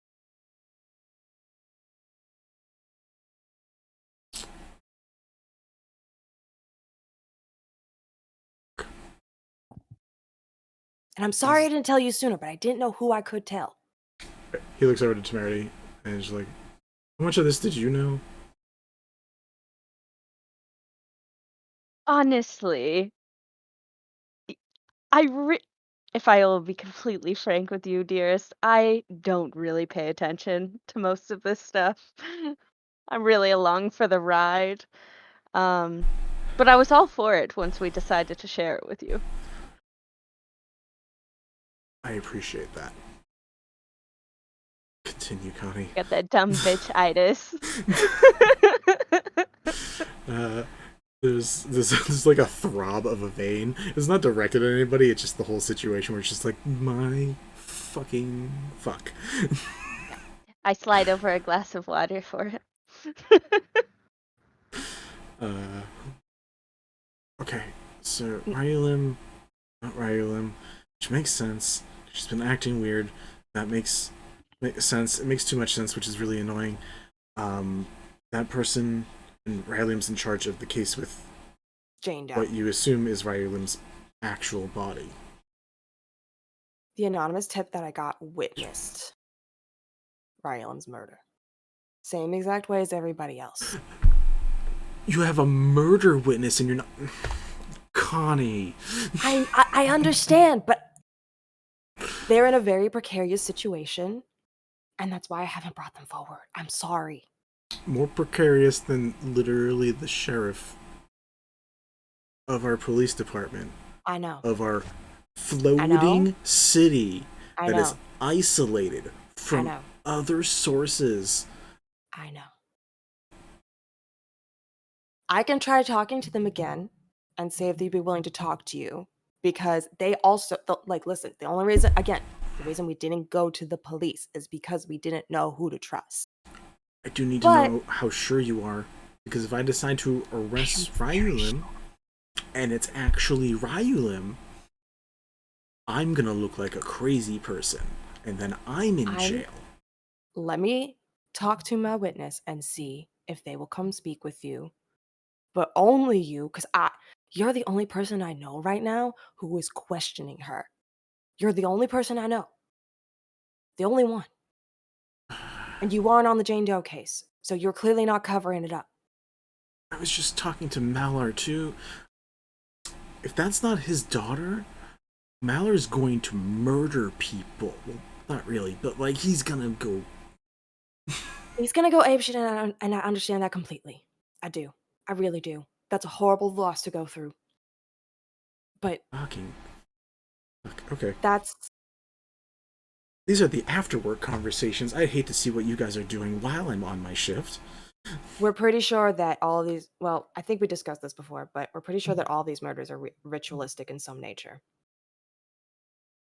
I don't know what for. We've been trying to figure that out. But... And she's gonna start pulling out the notes that she has. Conspiracy theory board, awesome. Yeah. With all of the with the written out statements for each one, and roughly the order that she thinks the people died in, starting with Nell, then Du, then Hale, then Shiavon, and she has their names written in the corner to define who's who, and writes has first question mark, second, third, fourth, etc., etc. You guys spend a good solid chunk of time just going over this information and catching him up to being even slightly close to where the rest of you guys are. Yeah. At the end of most of the going over the information, there's a point where he turns to you, Damaris, can we have something stronger than water? Anything. Oh, I'm so glad that you asked. Give me a minute. He begins drinking because this is a lot. And he's like, okay. At some point, Connie puts a hand on his shoulder and just goes, "I'm so sorry. I know this is a lot, but again, I didn't know who to trust." It's fine, but okay.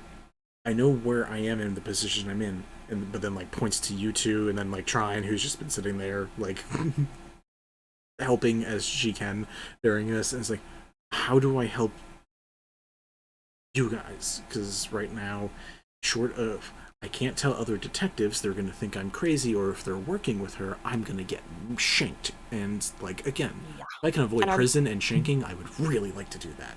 Yeah, and I'm very sorry to put you in this position because I know this probably just blew everything out of the water for you, and it's really the last thing I wanted to do.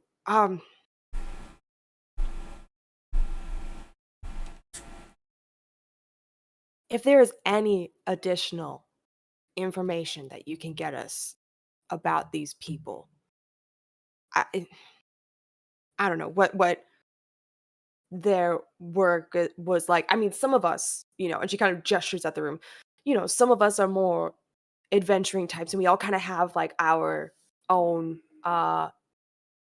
specialties. If they had anything like that, I don't know if that's a possible thread that connects this at all, but really we've just been trying to find the common thread and what this ritual's for. Okay, yeah, I'll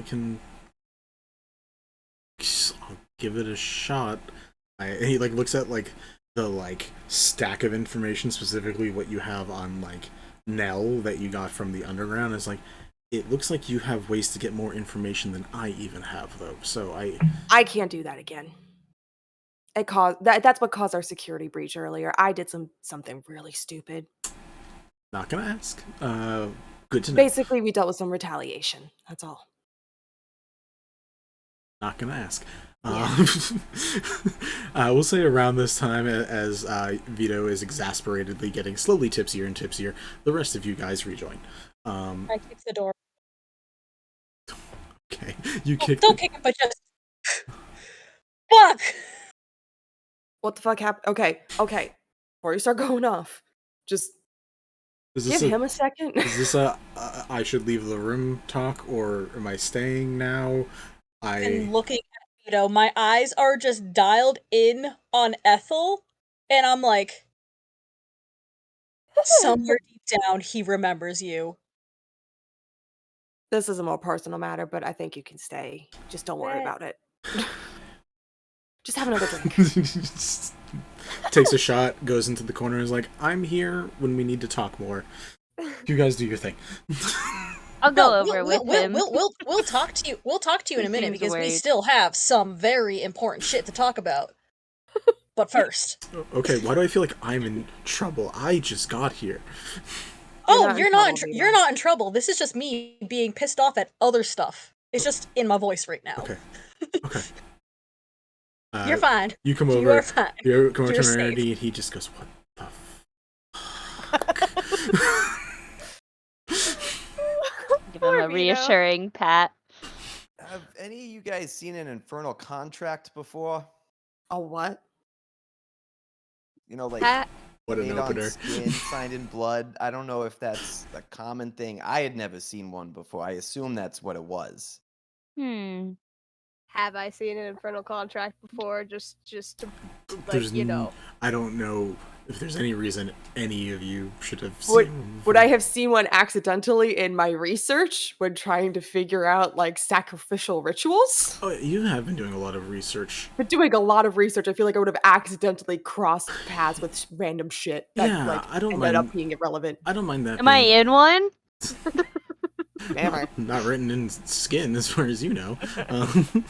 Exactly. That's why I'm asking. Have I signed things in blood recently? Find out at some point.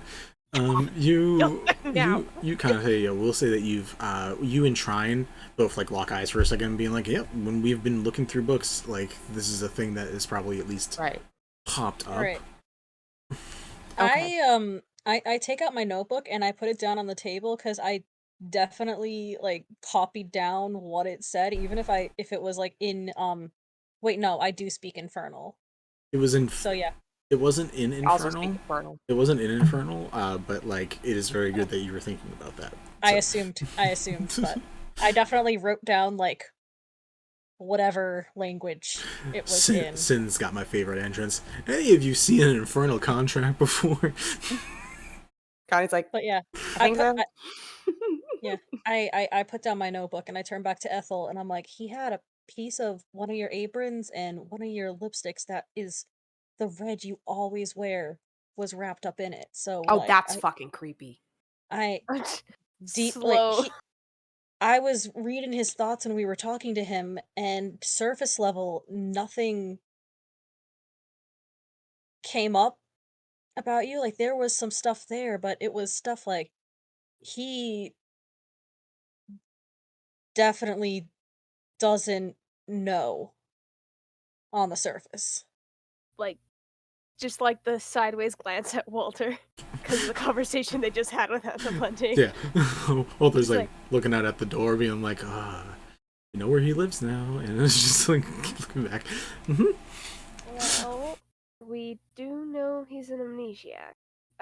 From Aunt Plenty. We figured Does that she out. know that? Threads of something. Her knitting tells her stuff. Huh. Okay, that's Yeah, kind of interesting. File that away for later. Fascinating. We also know he was resurrected by some sort of druidic magic, which ties uncomfortably well. That explains the black ooze. I'm sorry, what? Black ooze? Cinn kind of stressed him out a little bit with some questions, which I could tell from just reading his thoughts that he was face fine, internally kind of freaking the fuck out because he's like trying to remember, and he has like this piece of star metal on his head now, and some ooze was leaking from his eye, but also like from the edge of the star metal too.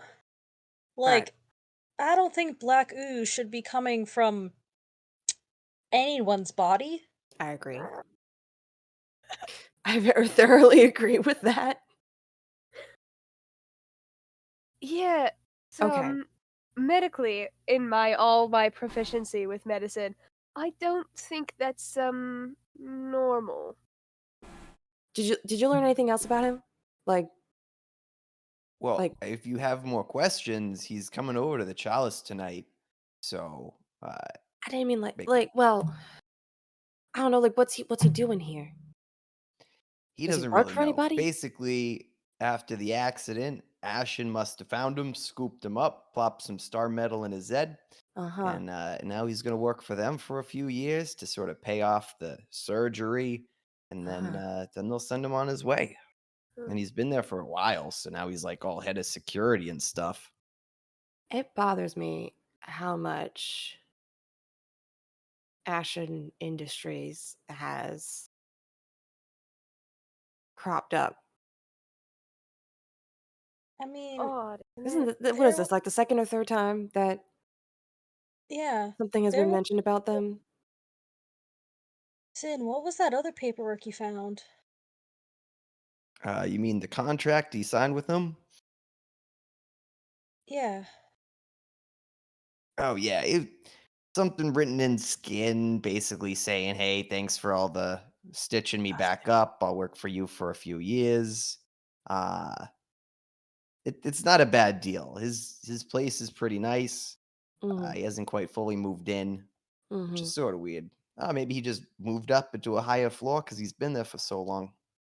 Oh, also, his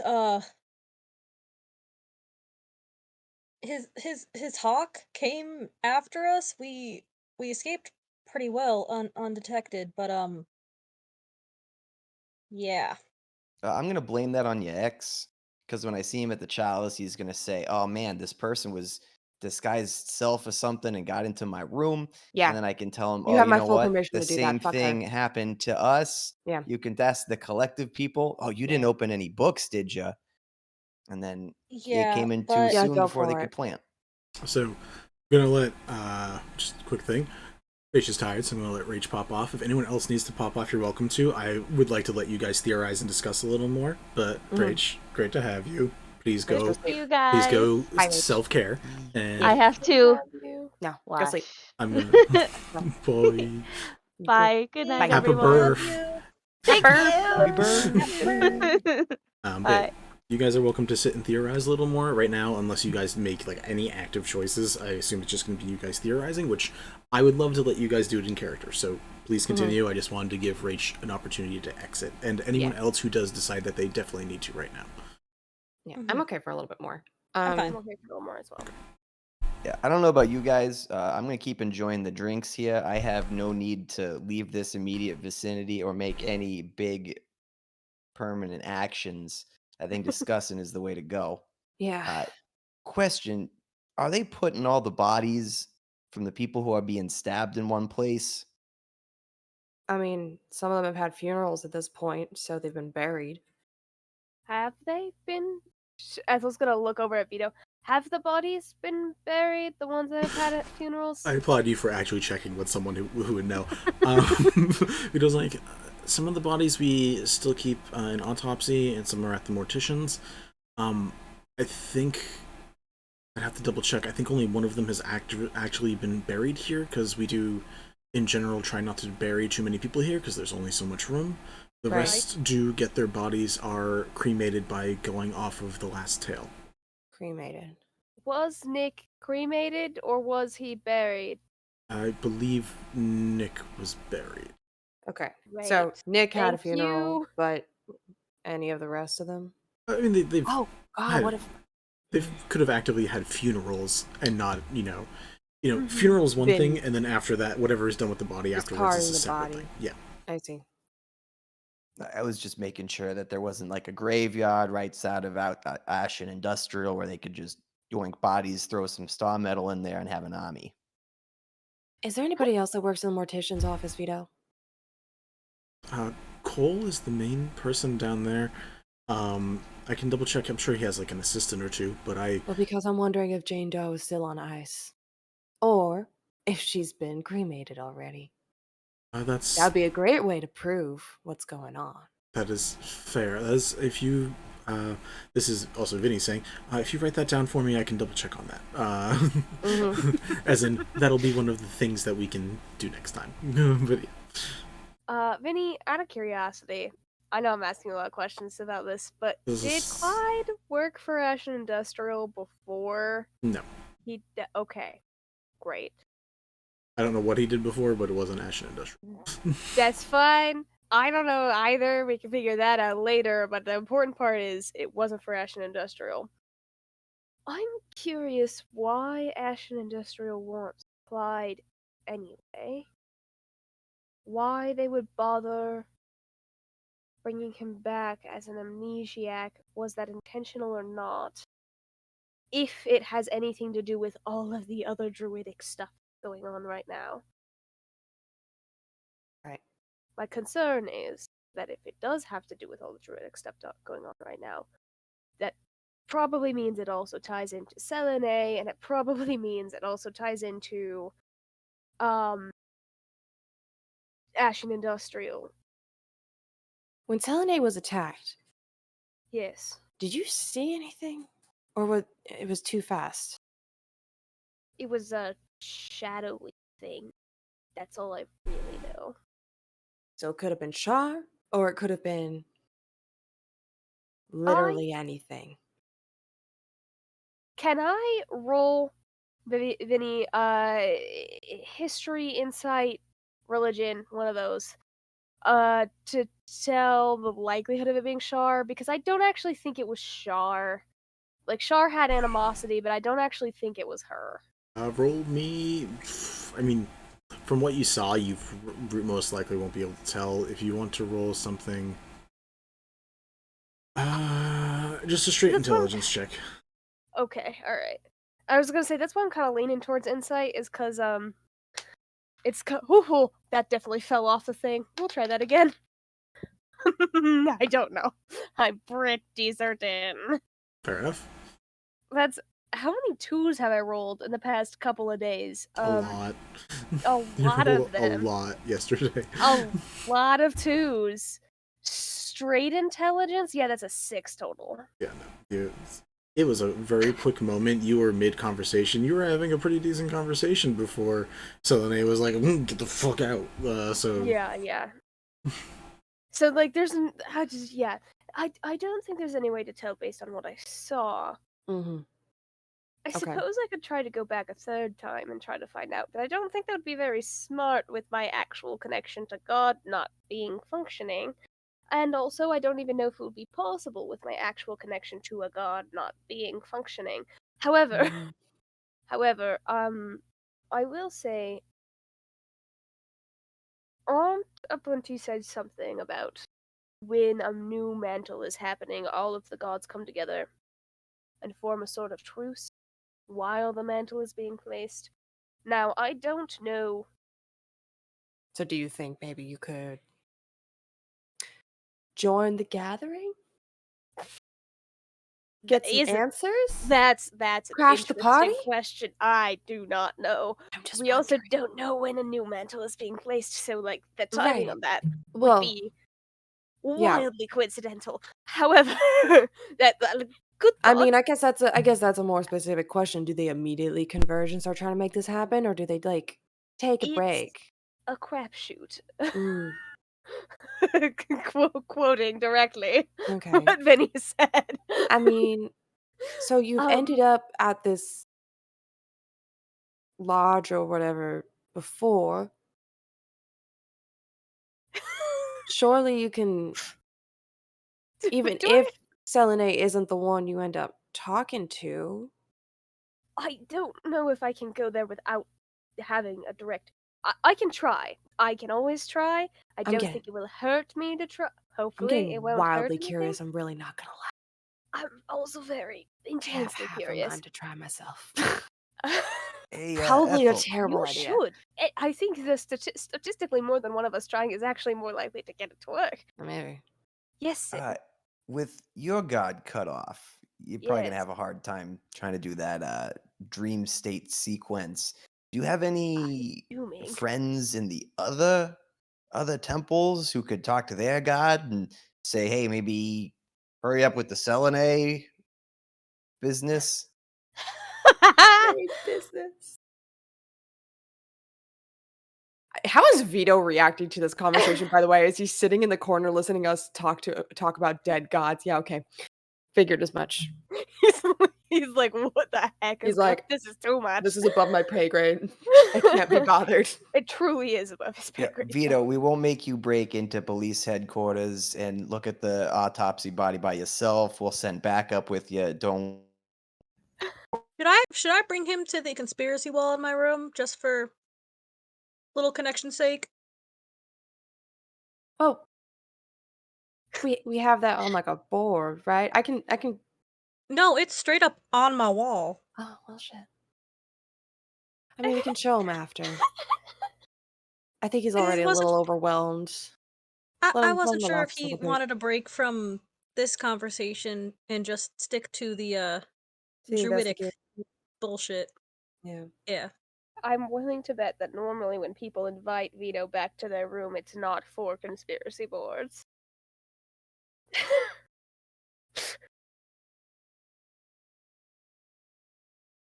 Vito, my friend, I promise you, Temerity has made his claim very clear. No interest from me. He's just sitting and listening. Temerity is distracting him plenty. You guys can continue. he's fine. He's just when he does listen in though, he's like the fuckity fuck.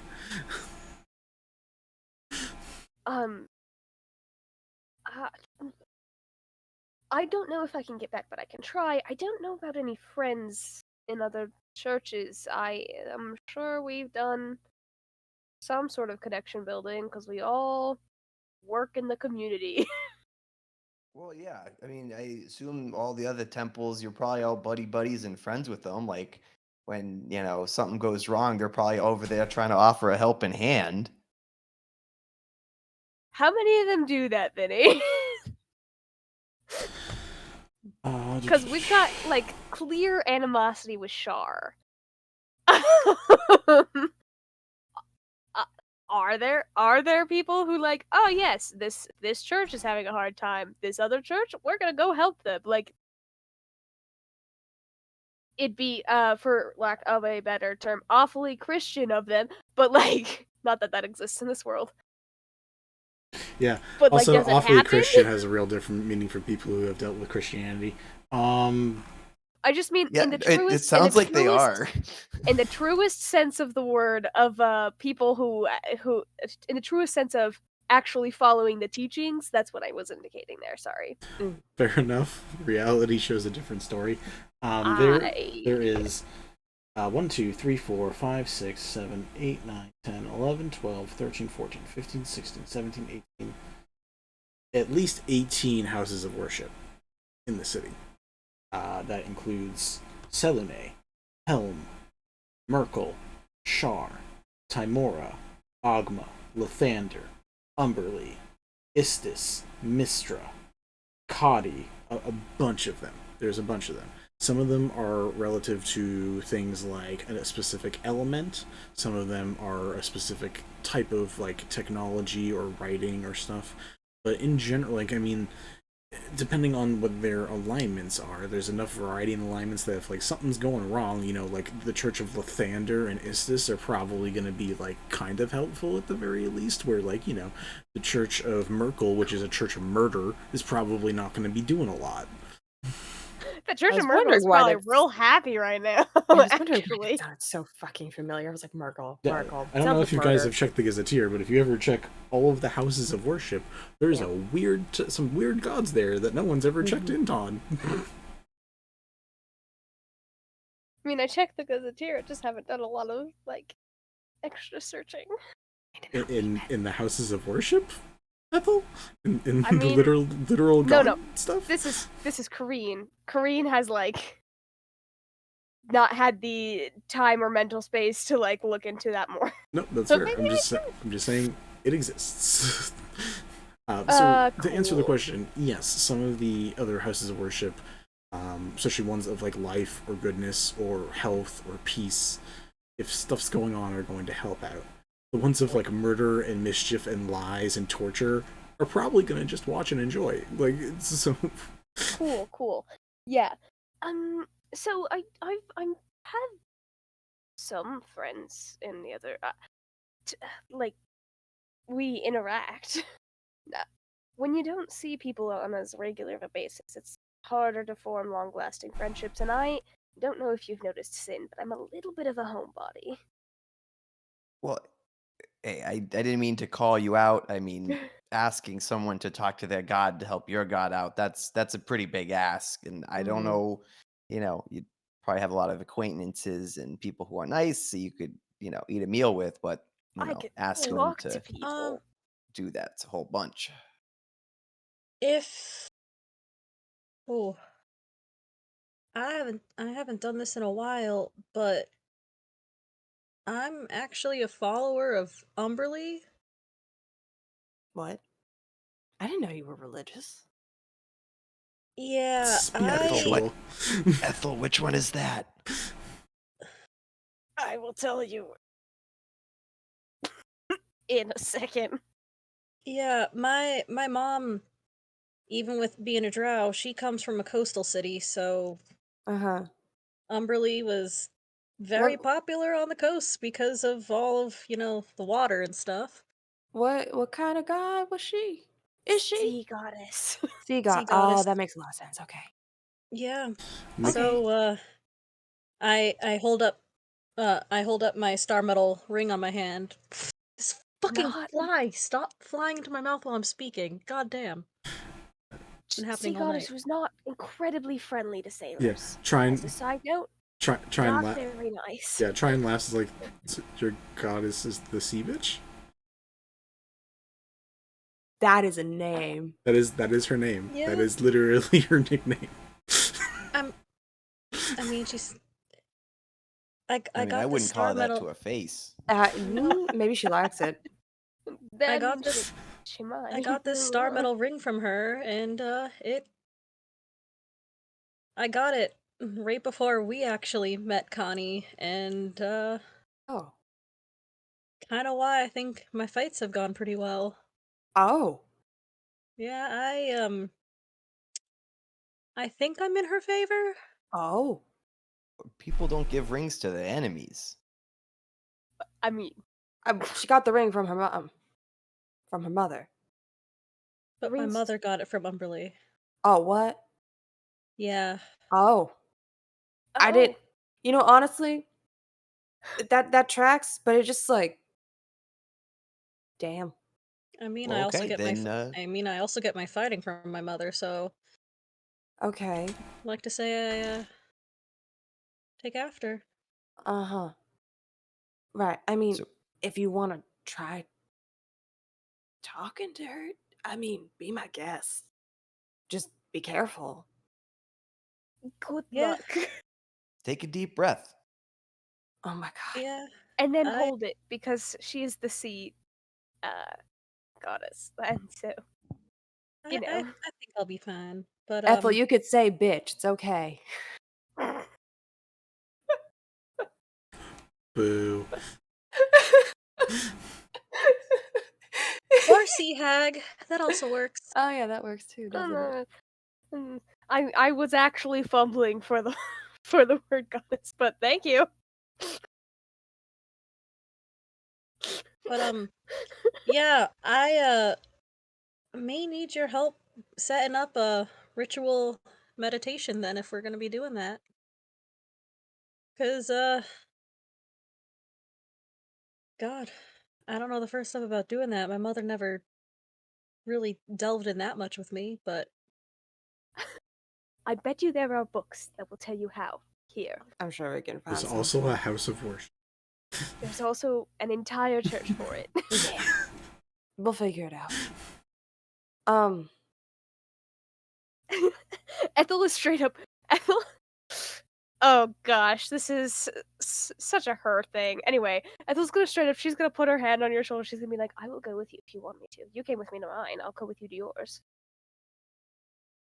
I think the moral support will be great.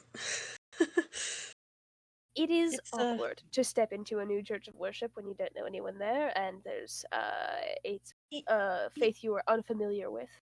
Yeah, it's it's been almost 30 years since I stepped in one, so it's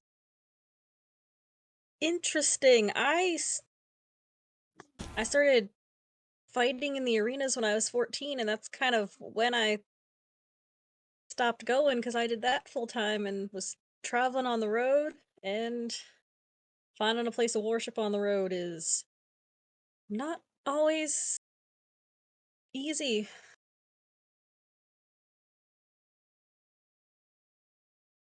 I'm just gonna say you can like there's a flash of expression on Ethel's face, which is like particularly when it's Umberly, but she like wipes it because she's like, that's not helpful right now. Oh no, Asunar knows.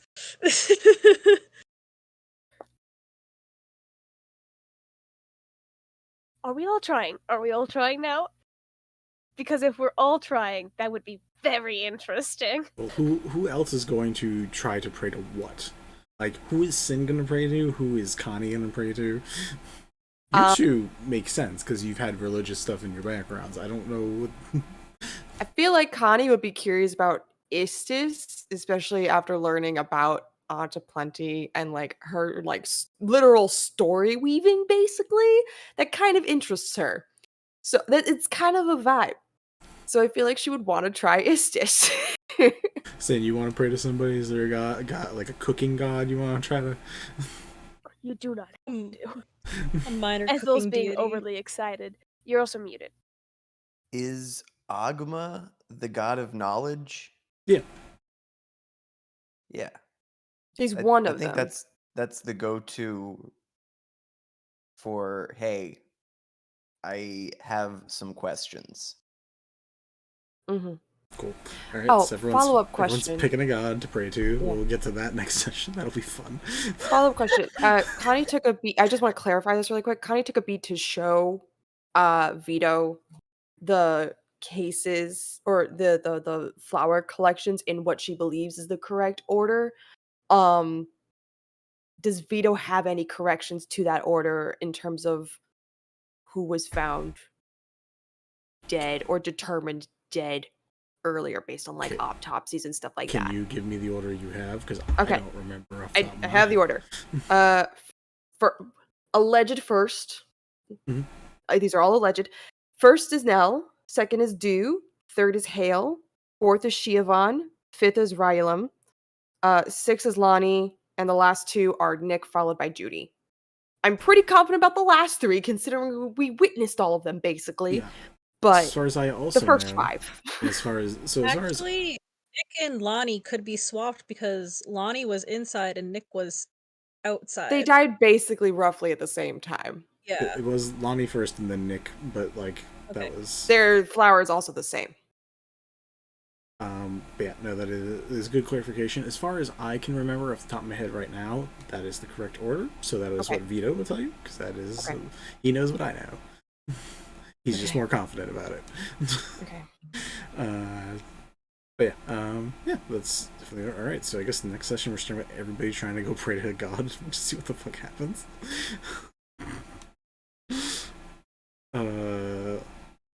Trine can pray to Mistra. See if Vito wants to like go pray to like Timora or somebody. So everybody just go. Alright, I guess we're gonna go hang out in the worship row and just each go to a different house of worship. Just go down the line and see if anyone wants to pray to anybody. We're so ridiculous. I can't tell if this is a great idea or if this is just red herrings. Yeah, I don't know. It's world building. Yeah. Yeah, like worst case scenario, that's exactly what it is. I will say you guys used quite a bit of spells, and I don't know how much time's left in this day. So this might be a we do it tomorrow thing. This is definitely a we do it yeah, tomorrow yeah. thing, For 100%. Because you guys no used matter what else spells. we do today. Yeah, you guys used spells, you used a bunch of capabilities, so I guess what we'll do is there any final things you would want to get done at the end of today? Clyde's coming over. Right, so maybe we'll start with that next session. Yeah. I think Vito showed up in the middle of Connie's researching. Mm-hmm. So we got info on respites for death disappearances, but in terms of rituals with numerals of 8, that was not something that was addressed, so she'll probably go back to trying to find that. Gotcha. Yeah. There's okay, so I'll allow like a little leeway next session. I just don't want the whole rest of next session to be the last 3 hours of a day. So we'll have that, and then we'll move on to the next Sunday, which leaves one moon day before the fair and then the ball. So we got basically 4 days left in this 10-day. Cool. We are really dragging this 10-day out as long as we can. I mean, it's a research thing. It's just basically, I mean, you guys can research as much as you want. The only time things get used up is when you start using spells and resources and stuff, and then it's like, okay, now we're getting tired because we're using things. So yeah. All right, so that is where we're going to call the end for today, guys. Thank you for coming along. Thank you for those who donated to Fun Texas Choice. We appreciate it. It helps them out. It also gives these guys a couple extra boosts when they need it. Thank you for the people who were using fate points and all the other fun stuff.